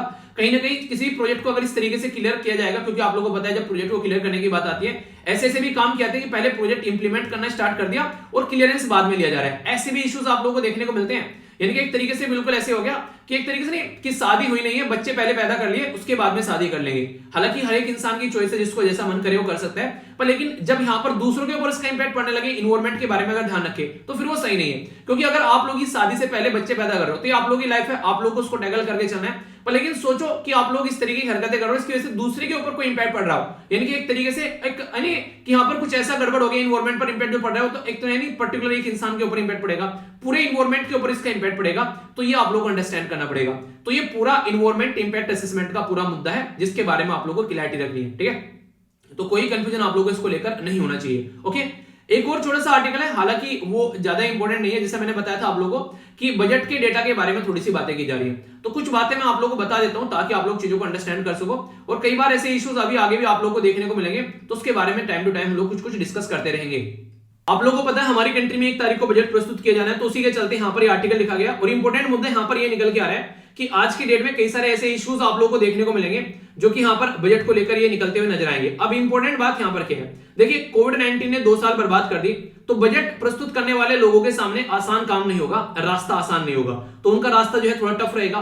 तो उस टफ रास्ते को बात की जा रही है कैसे कैसे लेकर चला जा सकता है। अभी हमारी कंट्री में जो जीडीपी है, इनके ग्रोस डोमेस्टिक प्रोडक्ट है, वो बताया गया। अभी यहाँ पर इंडिया की जो रियल जीडीपी है, रियल जीडीपी का मतलब होता है इन्फ्लेशन को एडजस्ट कर देना, यानी कि इन्फ्लेशन को हटा देना। तो बोला गया कि यहाँ पर रियल जीडीपी जो ग्रोथ है वो 9.2 बोला गया। रिजर्व बैंक ऑफ इंडिया के द्वारा और आईएमएफ के द्वारा 9.5 बोला गया था, तो उससे कुछ घटाकर अभी हमारी जीडीपी बताएगी नेशनल स्टैटिस्टिकल ऑफिस के द्वारा। पर लेकिन ये जो जीडीपी बताई जा रही है, अभी यहाँ पर कैसे हम लोग उसको लेकर चलने वाले हैं, कोविड-19 का इंपैक्ट तो और ज्यादा आप लोग को देखने को मिलेगा, तो उसको कैसे यहाँ पर अगर आप लोग टैकल कर रहे हो, थर्ड वेव कोविड-19 की आप लोग को देखने को मिल रही है, तो उसके बीच में एक बैलेंस बनाने की बात यहाँ पर की जा रही है। तो कुछ मुद्दे ऐसे हैं, देखिए कहीं पर भी अगर आप लोग को इन्वेस्टमेंट करना है ना, तो सबसे पहले आप लोग को फोकस देकर चलना पड़ेगा गवर्नमेंट को, यानी कि गवर्नमेंट को एक माहौल बनाना पड़ेगा, तभी जाकर आप लोग चीजों को आगे लेकर चलोगे। जब तक गवर्नमेंट ही माहौल नहीं बनाएगी, तो तब तक जो है कोई भी प्राइवेट वाला वहां पर इन्वेस्टमेंट नहीं करेगा। तो बेसिक ढांचागत विकास गवर्नमेंट को ही तैयार करना पड़ेगा। अभी गवर्नमेंट के द्वारा यहां पर बोला गया एनएमपी के बारे में, ठीक है, तो नेशनल मोनेटाइजेशन जो पाइपलाइन प्लान यहां पर लेकर आए, इसमें इनके द्वारा बोला गया कि कहां पर कितना कितना पैसा यहां पर आप लोगों को मिलने वाला है, यानी कि इनके द्वारा प्राइवेटाइज करने की बात की गई यहां पर कई सारी चीजों को, और बोला गया यहां से पैसा निकल कर आएगा लगभग 6 लाख करोड़।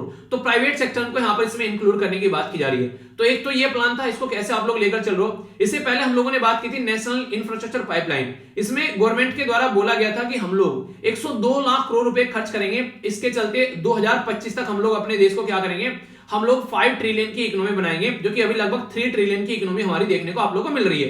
तो उसके चलते एनर्जी, रोड, रेलवे, इरिगेशन, यहाँ पर सब जगह खर्चा करेंगे। तो ये सारा खर्चा जो है पहले गवर्नमेंट को आगे लेकर आना पड़ेगा, इन्वेस्टमेंट करना पड़ेगा, उसके बाद में चीजें लगेंगी। पर लेकिन कितने शानदार तरीके से आप लोग इसको इंप्लीमेंट कर पा रहे हैं कोविड-19 के टाइम पर, वो भी तो देखने को मिलेगा ना यहाँ पर, तभी आप लोग चीजों को अंडरस्टैंड कर पाओगे। क्योंकि कुछ सेक्शन ऐसे हैं जो अच्छा परफॉर्म करते हैं, कुछ सेक्शन ऐसे हैं जो बुरा परफॉर्म कर रहे हैं, यानी कि एग्रीकल्चर बात करें तो एक कोविड-19 के टाइम पर भी ठीक ठाक परफॉर्मेंस देखने को मिली, पर लेकिन मैन्युफैक्चरिंग सेक्टर तो बिल्कुल बर्बाद हो गया। तो एक बैलेंस बनाने वाली बात यहाँ पर आ जाती है, तो उसको आप लोग कैसे लेकर चल रहे हो, तो ये समझना होगा, तभी चीजें जो है वो सही डायरेक्शन में आगे बढ़ेगी। एक जो सबसे इंपॉर्टेंट मुद्दा जो आप लोगों को समझने वाला है वो है फिस्कल डेफिसिट का। फिस्कल डेफिसिट का मतलब क्या होता है, आमदनी 98 और खर्च रुपया। घर से आए हैं 10,000 रुपए, आप लोगों ने खर्च कर दिए 12,000 रुपए। आप लोग बोलोगे कि भाई ऐसा कैसे खर्च कर दिए, आप लोगों ने 10,000 रुपए तो खर्च अपने कर दिए, 2,000 रुपए उधारी लेकर खर्च कर दिए। तो पहले ही ऑलरेडी आप लोग अगर घर से अब अगले महीने 10,000 रुपए आएंगे, इसका मतलब 10,000 नहीं मिले, अब आप लोग को 8,000 मिल रहे हैं। अब के महीने का काम आप लोग को 8,000 में चलाना है। तो ये होता है फिस्कल डेफिसिट, यानी कि जितनी कमाई है उससे ज्यादा आप लोगों ने खर्च कर दिया। रिवेन्यू है यहाँ पर 1 रुपया और खर्च कर दिया आप लोगों ने यहाँ पर 1.5 रुपया। तो ये यहाँ पर इशू देखने को मिलता है। तो इसलिए यहाँ पर ये फिस्कल डेफिसिट है वो काफी ज्यादा खतरनाक हो जाता है। और फिलहाल टाइम पर अभी हमारा फिस्कल डेफिसिट जो है ये बोला जा रहा है कि 2022-23 के लिए भी यहाँ पर लगभग 5.5 रहने वाला है, यानी कि हमारी जो जीडीपी का लगभग 5.5 हम लोग उधारी में चल रहे हैं। और ये अभी कोविड-19 के चलते चीजें और ज्यादा बढ़ सकती हैं। तो बोला जा रहा है कि कम से कम इसको घटाकर 1% हम लोग को नीचे लेकर आना चाहिए। जैसे तैसे कर चीजें जो है वो हम लोग को नॉर्मल करनी पड़ेगी, और इसके लिए प्रॉपर इन्वेस्टमेंट, प्रॉपर ढंग से चीजों को यूटिलाइजेशन करने वाली बात आती है। तो एक तरीके सजेशन देने की कोशिश करें कि हमारी कंट्री में अगर बात करें 15th फाइनेंस कमीशन के द्वारा भी बोला गया कि 2025-26 तक आप लोग ये इंपॉर्टेंट क्वेश्चन, इंपॉर्टेंट पॉइंट है, याद रखिएगा। 2025-26 तक आप लोग क्या कर रहे हैं, हमारी कंट्री में जो फिस्कल डेफिसिट है वो 4% लेकर आना है जीडीपी का। ये फाइनेंस कमीशन के द्वारा बोला गया अभी रिसेंटली, ठीक है। फाइनेंस कमीशन एक संवैधानिक बॉडी है, राज्य और स्टेट और सेंटर के बीच में पैसे कैसे डिस्ट्रीब्यूशन करना है ये बताता है। तो उसके द्वारा यहाँ पर ये बातें बोली गई, ठीक है। तो फिस्कल डेफिसिट का कॉन्सेप्ट आप लोगों को समझ में आना चाहिए। ऐसे ऐसे टर्म्स जो है वो कई बार एग्जाम में पूछ ली जाती है, ठीक है। तो अब जो एडिटोरियल के ऊपर अगर आप लोगों को नजर डालने को मिलेगी, तो कोई भी एडिटोरियल ऐसा नहीं है जो आप लोगों का बच गया। एक एक एडिटोरियल मैंने बता दिया, छोड़कर जो इंपॉर्टेंट नहीं था, ठीक है। ये इंपॉर्टेंट नहीं था और ये इंपॉर्टेंट नहीं था, बाकी सारे के सारे एडिटोरियल में जो जो भी इंपॉर्टेंट पॉइंट थे वो सारे मैंने बता दिए। तो एडिटोरियल जो होता है वो heart and soul of the newspaper बोलते हैं, यानी कि एडिटोरियल अगर कवर कर लिया ना, ये समझो आप लोगों ने मैक्सिमम 90% से ज्यादा न्यूज़पेपर अपना कवर कर लिया। रीजन क्या है, क्योंकि जो भी इंपॉर्टेंट टॉपिक होता है वो एडिटोरियल पर आता ही आता है घूम फिर कर। तो इसलिए एडिटोरियल आप लोगों को नहीं छोड़ना है, चाहे कुछ भी क्यों ना हो जाए। उसी से आप लोगों के नोट्स बनने चाहिए, उसी से आप लोगों की आंसर राइटिंग होगी, उससे ऐसे राइटिंग होगी, उससे आप लोगों का इंटरव्यू होगा। तो इसलिए उसको किसी भी हद तक आप लोगों को निगरान नहीं करना है, ठीक है। आगे बढ़ते हैं। आगे यहां पर बात की जा रही है किसके बारे में, ये याद रखिएगा। हमारी कंट्री में INSACOG आप लोग बोलते हैं, ये क्या होता है, इसको बोलते हैं इंडिया SARS-CoV-2 जीनोमिक कंसोर्टियम। मतलब क्या होता है, मतलब यहां पर ये होता है कि जो अलग अलग वेरिएंट निकल के आता है ना, कोरोना, मोरोना, टोरोना, ये सारे, तो इनके बारे में यहां पर ये बताता है कि कैसे इसको लेकर चलना है। मतलब क्या इसका, मतलब यहां पर सीधा सीधा ये होता है कि आज की डेट में कई सारे ऐसे नए नए जो वेरिएंट निकल कर आ रहे हैं, तो उन वेरिएंट के बारे में हम लोग को ध्यान रखना है ताकि चीजों का सॉल्यूशन निकाला जा सके। कल को चलकर अगर कोई ऐसा इश्यूज होता है तो उसको चेक करना पड़ेगा पहले। अगर आप लोग चेक ही नहीं करोगे तो सॉल्यूशन कैसे निकलेगा? तो सबसे पहले चेक करिए उसको और फिर उसके बारे में पता लगाइए कि कहां पर क्या क्या इश्यूज देखने को मिल रहे हैं। तो उसी के चलते यहां पर ये मुद्दा निकल कर आता है। यानी कि नॉर्मली कहने की बात है कि पता रहना चाहिए इसके बारे में। तो यहां पर ओमिक्रॉन जो है, ओमिक्रॉन इन कम्युनिटी ट्रांसमिशन यहां पर पहुंच रहा है, तो इसके चलते यहां पर दिक्कतें देखने को मिल रही है। ठीक है, तो ये काफी बड़ी बात है जिसको टैकल करना पड़ेगा। संडे वाले दिन जो है 3 लाख के ऊपर केस आए देश के अंदर, तो इसलिए अपना ध्यान रखिएगा, ये जरूरी है यहाँ पर। ठीक है, आगे बात करते हैं। ओमिक्रॉन के बारे में मैंने वीडियो बना रखी, छोटी सी 5 मिनट की लगभग। ठीक है, सर्च करिएगा, बड़ी मेहनत के द्वारा वो वीडियो बनाई गई थी, तो काफी प्यारी सी वीडियो है ओमिक्रॉन के ऊपर। आप लोग उसको सर्च कर लेना या फिर मैं उसको ऐड कर देता हूँ। चलो एक बार और आप लोगों का रिवीजन हो जाएगा। ठीक है, छोटी सी वीडियो है, इसके आगे मैं ऐड कर दूंगा, उसको देखना आप लोग, मजा आएगा आप लोगों को। जिसने देख रखी है उसको स्किप कर देना। ठीक है, ओमिक्रॉन वेरिएंट, अगर किसी से बात करूं फर्स्ट टाइम ये ओमिक्रॉन वेरिएंट क्या होता है, तो अगर किसी इंसान ने इसके बारे में बिल्कुल भी नहीं सुना होगा तो उसको ये समझ में नहीं आएगा कि ये आखिर चीज क्या है।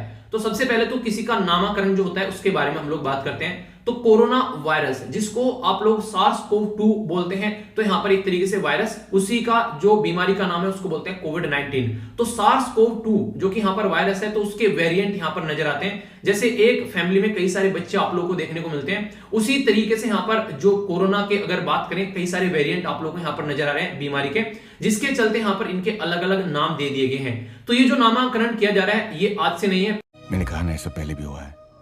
जैसे आप लोगों ने देखा होगा अल्फा, गामा, डेल्टा, बीटा, अब तक का सबसे जो ताकतवर यहां पर है वो है डेल्टा, जिसके बारे में आप लोगों ने कई बार सुना भी होगा कि ये जो है अगर किसी इंसान को हो जाए तो उसको लेकर ही डूबता है। तो इसी तरीके से नामांकन यहां पर ओमिक्रॉन का भी करना था कि आखिर नाम क्या रखा जाए। तो जब नामांकन की बातें यहां पर चल रही थी उस टाइम पर यह बोला गया कि यार देखो ऑलरेडी यहां पर 2 शब्द हैं, अब नेक्स्ट जो यहां पर कतार में एक है NU, ठीक है, और एक है यहां पर XI।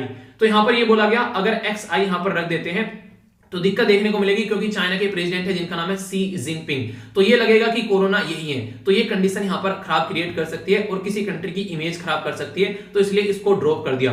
दूसरा NU जो है कई जगह यूज कहता है एज ए न्यू, इसका मतलब कि एक तरीके से न्यू यानी कि सब नहीं, न्यू हैप्पी न्यू ईयर हो गया, कोई भी अगर न्यू चीज हो रही है उसकी जगह यूज करते हैं तो कंफ्यूजन हो सकता है। नामांकन करने का बेसिक पर्पज ये होता है कि वो नाम जो है वो छोटा होना चाहिए, लोग जो है आसानी से उसको अंडरस्टैंड कर सकें, उसको पुकार सकें, ये इस तरीके से नाम यहां पर रखे जाते हैं। सेम इसी पैटर्न में साइक्लोन के नाम आप लोगों को देखने को मिलते हैं, उनके भी नाम इसी तरीके से रखे जाते हैं। तो फिर लगा कि अब क्या कर रहे हैं, तो न्यू भी यहां पर कैंसिल कर दिया और यहां पर XI भी कैंसिल कर दिया। तो फिर जो नेक्स्ट शब्द है यहां पर ये था ओमिक्रॉन, तो ओमिक्रॉन यहां पर आप लोगों को देखने को मिला।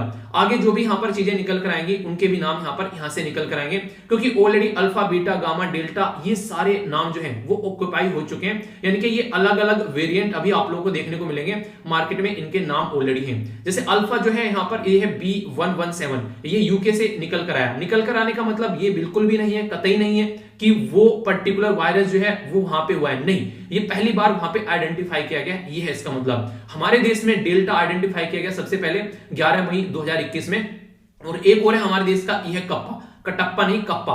तो ये कप्पा जो देखने को मिला इसका मतलब है B16171, तो ये 4 अप्रैल ये यहां पर 2021 में देखने को मिला। तो हमारे देश में ये 2 आप लोगों को देखने को मिले। अभी अगर मैं आप लोगों से बात करूं 2 कैटेगरी के बारे में जो काफी ज्यादा न्यूज में है, एक को बोल रहे हैं यहां पर वेरिएंट ऑफ कंसर्न। तो वेरिएंट ऑफ कंसर्न में आप लोगों को ये कंडीशन देखने को मिलेगी कि वो जो ट्रांसमिट होता है वो बड़ी जल्दी जल्दी होता है, उसका एक तरीके से जो बॉडी के अंदर जो इम्यून सिस्टम होता है उसको बर्बाद करने की क्षमता रखता है। और इसी के साथ में अगर बात करें तो यहां पर किसी इंसान को अगर हो जाए तो जो ऑलरेडी अवेलेबल दवाइयां हैं वो उसके ऊपर जल्दी से काम नहीं करती हैं, तो ऐसी सिचुएशन आप लोग को देखने को मिलेगी। तो ये इस कैटेगरी में अब तक टोटल 5 वेरिएंट आप लोग को यहां पर नजर आएंगे। पहला है ओमिक्रॉन, जिसको आप लोग शॉर्ट फॉर्म में इसका जो नाम है वो है B11529। तो ये इंपॉर्टेंट है, मैच करने के लिए आ जाता है। पहले सदर्न अफ्रीका बोला गया था कि ये सदर्न अफ्रीका में पाया जाता है, पर लेकिन फिलहाल अभी ये कंफर्म कर दिया गया है कि ये सदर्न अफ्रीका में नहीं, ये साउथ अफ्रीका कंफर्म कर दिया गया यहां पर। तो इसलिए कंफ्यूज मत हो जाना साउथ अफ्रीका और सदर्न अफ्रीका के साथ में। डेल्टा जो है ये हमारे देश में सबसे पहले आइडेंटिफाई किया गया B16172, ये यहां पर इसका नामांकन किया गया, जो कि gamma P1, beta B1351, alpha B117। तो ये यहां पर ब्राजील, साउथ अफ्रीका और ब्रिटेन से निकल कर आए, ये उसी ड्यूरेशन में। तो ये वेरिएंट ऑफ कंसर्न की कैटेगरी में यहां पर रख दिए गए हैं। अगर बात करूं वेरिएंट ऑफ इंटरेस्ट के बारे में, तो ये 2 और इंपॉर्टेंट आप लोग यहां पर याद रखते हैं आज की डेट तक का। NU B1621 ये आप लोगों को वेरिएंट ऑफ जो है इंटरसी कैटेगरी में नजर आएगा, और लैम्डा C37 ये देखने को मिलेगा वेरिएंट ऑफ इंटरसी कैटेगरी में, जो कि कोलंबिया और पेरू से निकल कर आए, यानी कि ये आप लोगों को साउथ अमेरिका से देखने को मिलेंगे। तो ये कई सारे ऐसे इश्यूज हैं जिनके बारे में आप लोग आइडिया रख सकते हैं, जो कि आगे भी क्वेश्चन आप लोगों से बन सकते हैं। जब हम लोग बात करते हैं यहां पर सस्टेनेबल डेवलपमेंट गोल के बारे में, तो जो हेल्थ है वो काफी इंपॉर्टेंट गोल है, और तीसरे नंबर पर उसको रखा गया है कि भाई साहब हेल्थ जो है उसको फोकस कर आप लोगों को चलना पड़ेगा। और ये टोटल मिलाकर 17 सस्टेनेबल डेवलपमेंट गोल है, जिनके अंदर टारगेट हम लोगों ने 169 डिवाइड कर रखे हैं। कैसे?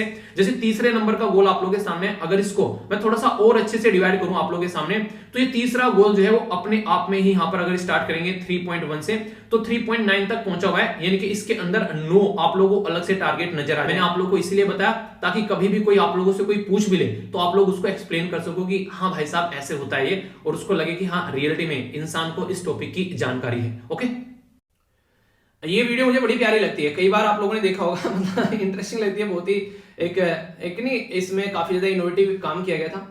आगे चलते हैं। यहाँ पर आप लोगों ने देखा कल 23 ऑफ जो जनवरी था वो पराक्रम दिवस के रूप में सेलिब्रेट किया गया, और कल का जो न्यूज पेपर उसका स्टार्टिंग के 10 मिनट है, मैंने यही सारी चीजें आप लोगों से डिस्कस की थी, तो जरूर देखिएगा। रिक्वेस्ट है आप लोगों से, क्योंकि आप लोग चीजों को अच्छे से अंडरस्टैंड कर पाओगे, और ये क्वेश्चन भी आप लोगों से बन सकता है क्योंकि 125th एनिवर्सरी हम लोग सेलिब्रेट कर रहे हैं, ठीक है, सुभाष चंद्र बोस जी की, तो इसलिए क्वेश्चन आप लोगों के लिए बन सकते हैं यहाँ पर, तो उसको आप लोग जरूर देखना, ठीक है।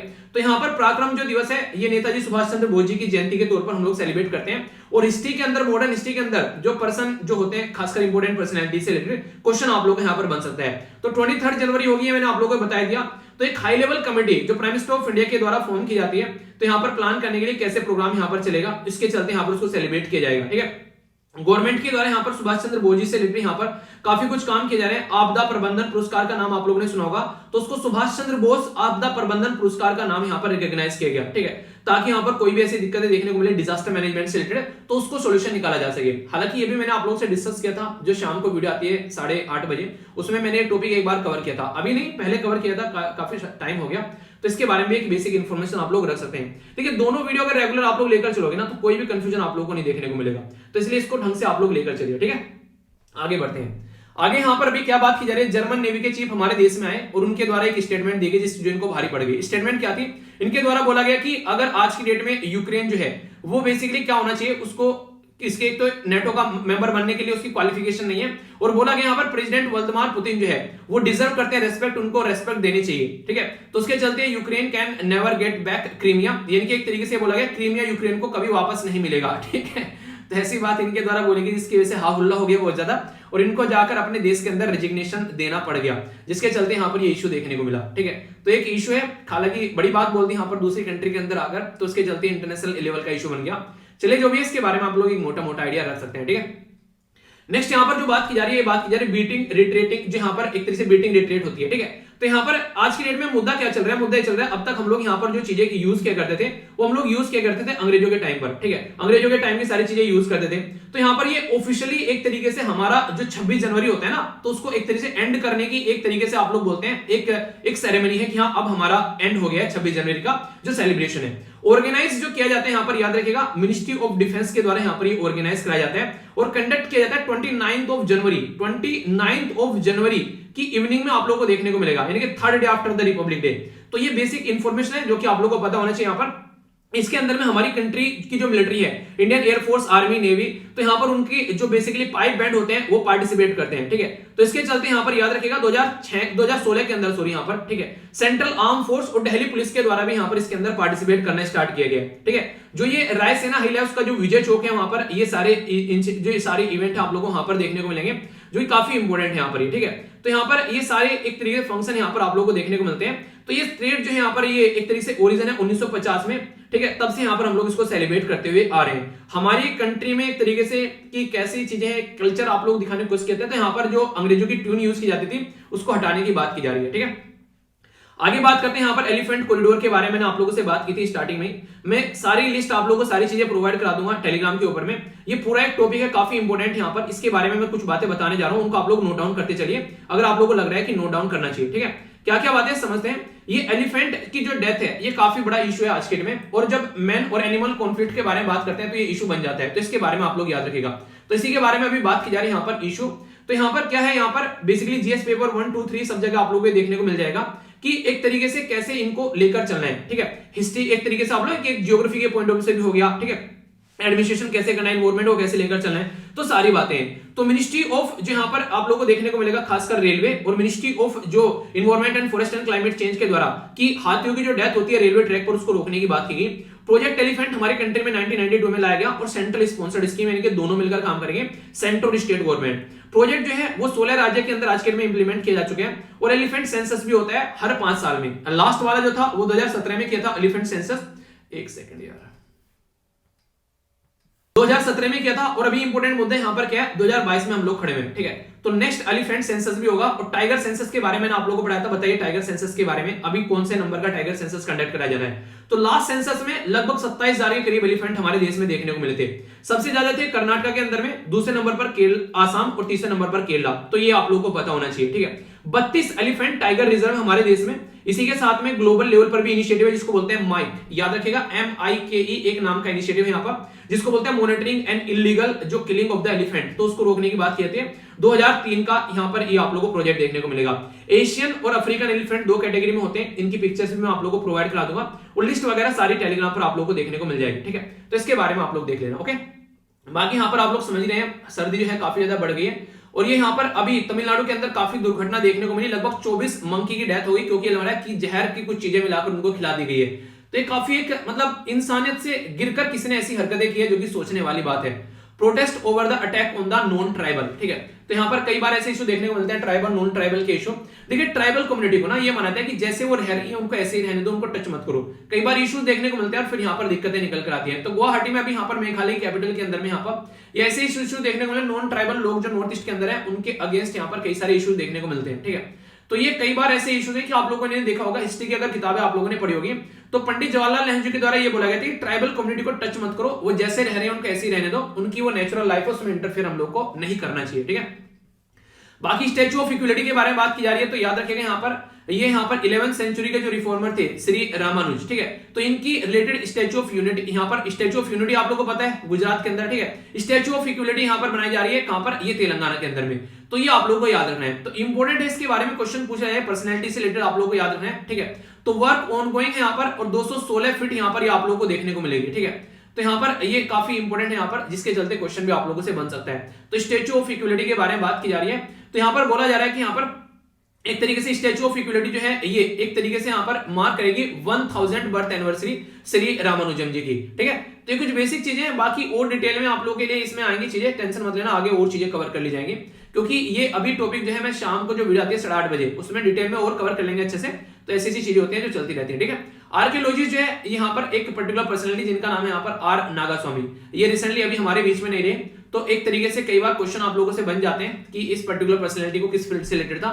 तो छोटी सी इंफॉर्मेशन है जो आप लोग याद रखिएगा, ठीक है। आगे करते हैं, यहाँ पर ये सुडोकू हो गया, आप लोगों को इसको अटेम्प्ट करना है। मॉस्को के बारे में बात की जा रही है यहाँ पर, बेसिकली यूके जो अगर बात करें मॉस्को जो है वो बोला इंस्टॉल कर सकता है प्रोक्सी। प्रोक्सी मतलब जैसे आप लोग क्लास में जाकर क्वेश्चन अटेम्प्ट करते हैं ना, क्लास में जाकर बैठते हैं तो आप लोग किसी की प्रोक्सी लगा देते हैं, तो ऐसे लोगों को डाल देना कीवी यानी कि यूक्रेन के अंदर में। तो आने वाले टाइम में माना जा रहा है कि रसिया जो है वो यूक्रेन को हथियाने के मूड में है। क्यों? क्योंकि लगता है कि जो नेटो का मेंबर ना बन जाए, तो इसके चलते दोनों के बीच में रस्साकसी चल रही है। तो ये इशू भी कई बार देखने को मिल रहा है। बाकी तालिबान जो है ओस्लो पहुंच गए, तो देखते हैं यहाँ पर क्या क्या बात की जाएगी, कैसे सोल्यूशन निकाला जाएगा, बहुत सारे इश्यूज चल रहे हैं, ठीक है। कोविड-19 को लेकर मुद्दा चल रहा है यहाँ पर, तो यहाँ पर यूरोप कुड भी एक तरीके से आप लोग बोल सकते हैं यहाँ पर कोविड-19 का जो एक एंडेमिक है ना, एक तरीके से उसके बारे में ओमिक्रॉन का जो फेज है, तो उसके चलते चीजों को कैसे लेकर चल रहे हैं, ठीक है। तो एक तरीके से यहाँ पर अभी एंड गेम हो सकता है इसका, अब कैसे होगा वो आने वाले टाइम में अभी आप लोगों को देखने को मिलेगा। WHO जो है वो भी लेकर इसको कंसर्न है, अभी कैसे चीजों को स्टार्ट किया जा रहा है, कैसे चीजों को सुधारा जाएगा, वो सारी बातें हैं, ठीक है। इशू ऐसे हैं कि एक रेगुलर चलते रहते हैं, इनको आप लोग इग्नोर कर सकते हैं, पर ये इंपॉर्टेंट मुद्दा है। ईरान का पैसा रुका पड़ा था साउथ कोरिया के पास में, क्यों? क्योंकि यूएसए ने अपना डॉलर यूज करने से मना कर दिया था। तो अभी यहाँ पर साउथ कोरिया जो है वो लगभग 18 मिलियन जो है वो यहाँ पर इनको पे करने वाला है, जो कि मतलब पैसा तो बहुत ज्यादा है, 18 मिलियन, ठीक है। तो यहाँ पर अभी उनको और प्रोवाइड कराए जाएंगे, जिसके चलते सोल्यूशन निकलेगा। पैसा इनके द्वारा क्यों देना है? क्योंकि उनके द्वारा तेल खरीदा गया था, तो उसके चलते अभी यूएन जो है यहाँ पर वो बीच में आ रहा है, तो चीजों को नॉर्मल करने की कोशिश की जा रही है। पेरू के अंदर यहाँ पर ऑयल स्पिल देखने को मिला, तो उसकी वजह से दिक्कत आ गई। और टोंगा आइलैंड के बारे में डिस्कस किया था। तो आज का मैप बेस्ड क्वेश्चन है आप लोगों का, जाकर इनको मैप में आप लोगों को निहार रहे हैं, ठीक है, कोई कंफ्यूजन नहीं होना चाहिए। क्वेश्चन पूछे थे अश्वनी यादव के द्वारा, शानदार आंसर दिए गए, देख सकते हैं आप लोग डिटेल में यहाँ पर सारी चीजें एक एक कर बताई गई हैं। तो पॉज कर इन क्वेश्चन का आंसर आप लोग देख लेना एक बार, ठीक है। बाकी क्वेश्चन पूछे थे यहाँ पर, पहला जो था उसका आंसर था आप लोग का ये, ठीक है। ये सारी डिटेल मैंने बता दी कहां पर रखा गया है, तो वनरेबल यहाँ पर आयुष्यन में इसको रखा गया है, ठीक है। इसी के साथ में नेक्स्ट क्वेश्चन था जो आप लोगों का मैंने पूछा था, उसमें यहाँ पर बात की थी वर्ल्ड वॉर सेकंड के बारे में, इसका आंसर आप लोगों को सी देखने को मिलेगा, ठीक है। तो डिटेल में मैंने आप लोगों को यहाँ पर पढ़ाया था यहाँ पर ये, तो इसको देख लेना एक बार, क्या क्या बातें सारी मैंने बता रखी है, कौन सी एक्सिस पावर है, कौन सी अलाइड पावर है, ठीक है। तीसरा क्वेश्चन जो था यहाँ पर, ये आप लोगों को देखने को मिला था यहाँ पर स्पोर्ट के बारे में मैंने बात की थी, तो आंसर भी है डिफेंस मिनिस्ट्री के अंदर। मैंने बोला था बहुत कम आंसर दे पाएंगे, पर लेकिन आपके द्वारा आंसर अच्छा दिएगा तो अच्छा लगा मुझे, तो उस तरीके से आप लोग चीजों को समझ सकते हैं, कई सारे बच्चे अच्छे से पार्टिसिपेट करते हैं। ये आज की वोकैबुलरी है जो कि आप लोगों को इंप्रूव करेगी, आप लोग वोकैबुलरी को ऐड कर सकते हैं। कॉम्प्लिसेंट आत्मसंतुष्ट, ठीक है, ये देखने को मिलेगा। अलैक्रिटी तत्परता, कैटास्ट्रोफिक होता है आपत्तिजनक, ठीक है। ट्रेसेबल होता है एक तरीके से, जिसको एक तरीके से ट्रेस किया जा सके, वो सॉरी ट्रैक्टेबल है बेसिकली, बात मान लेना, ठीक है। ट्रेसेबल तो ट्रेस करना चीजों को, ठीक है, तो यहाँ पर ट्रैक्टेबल यानी कि बात मान लेना, ठीक है। तो सिचुएशन को समझना, डील करना एक तरीके से। नादिर होता है पतन, एक तरीके से अनसक्सेसफुल आप लोग बोल सकते हैं सिचुएशन, तो उसको नादिर बोलते हैं। तो आज का डिस्कशन कैसा लगा, क्वेश्चन जो है वो आप लोगों को टेलीग्राम पर प्रोवाइड करा दूंगा और नोट्स भी, इससे अच्छे से एंजॉय कीजिएगा। तो नेक्स्ट लेक्चर में मिलता हूं, तब तक अपना ध्यान रखें, बड़ों को नमस्ते, छोड़ों को प्यार, छोटी सी लाइफ एंजॉय करा, मिलता हूं नेक्स्ट लेक्चर में, तब तक के लिए जय हिंद।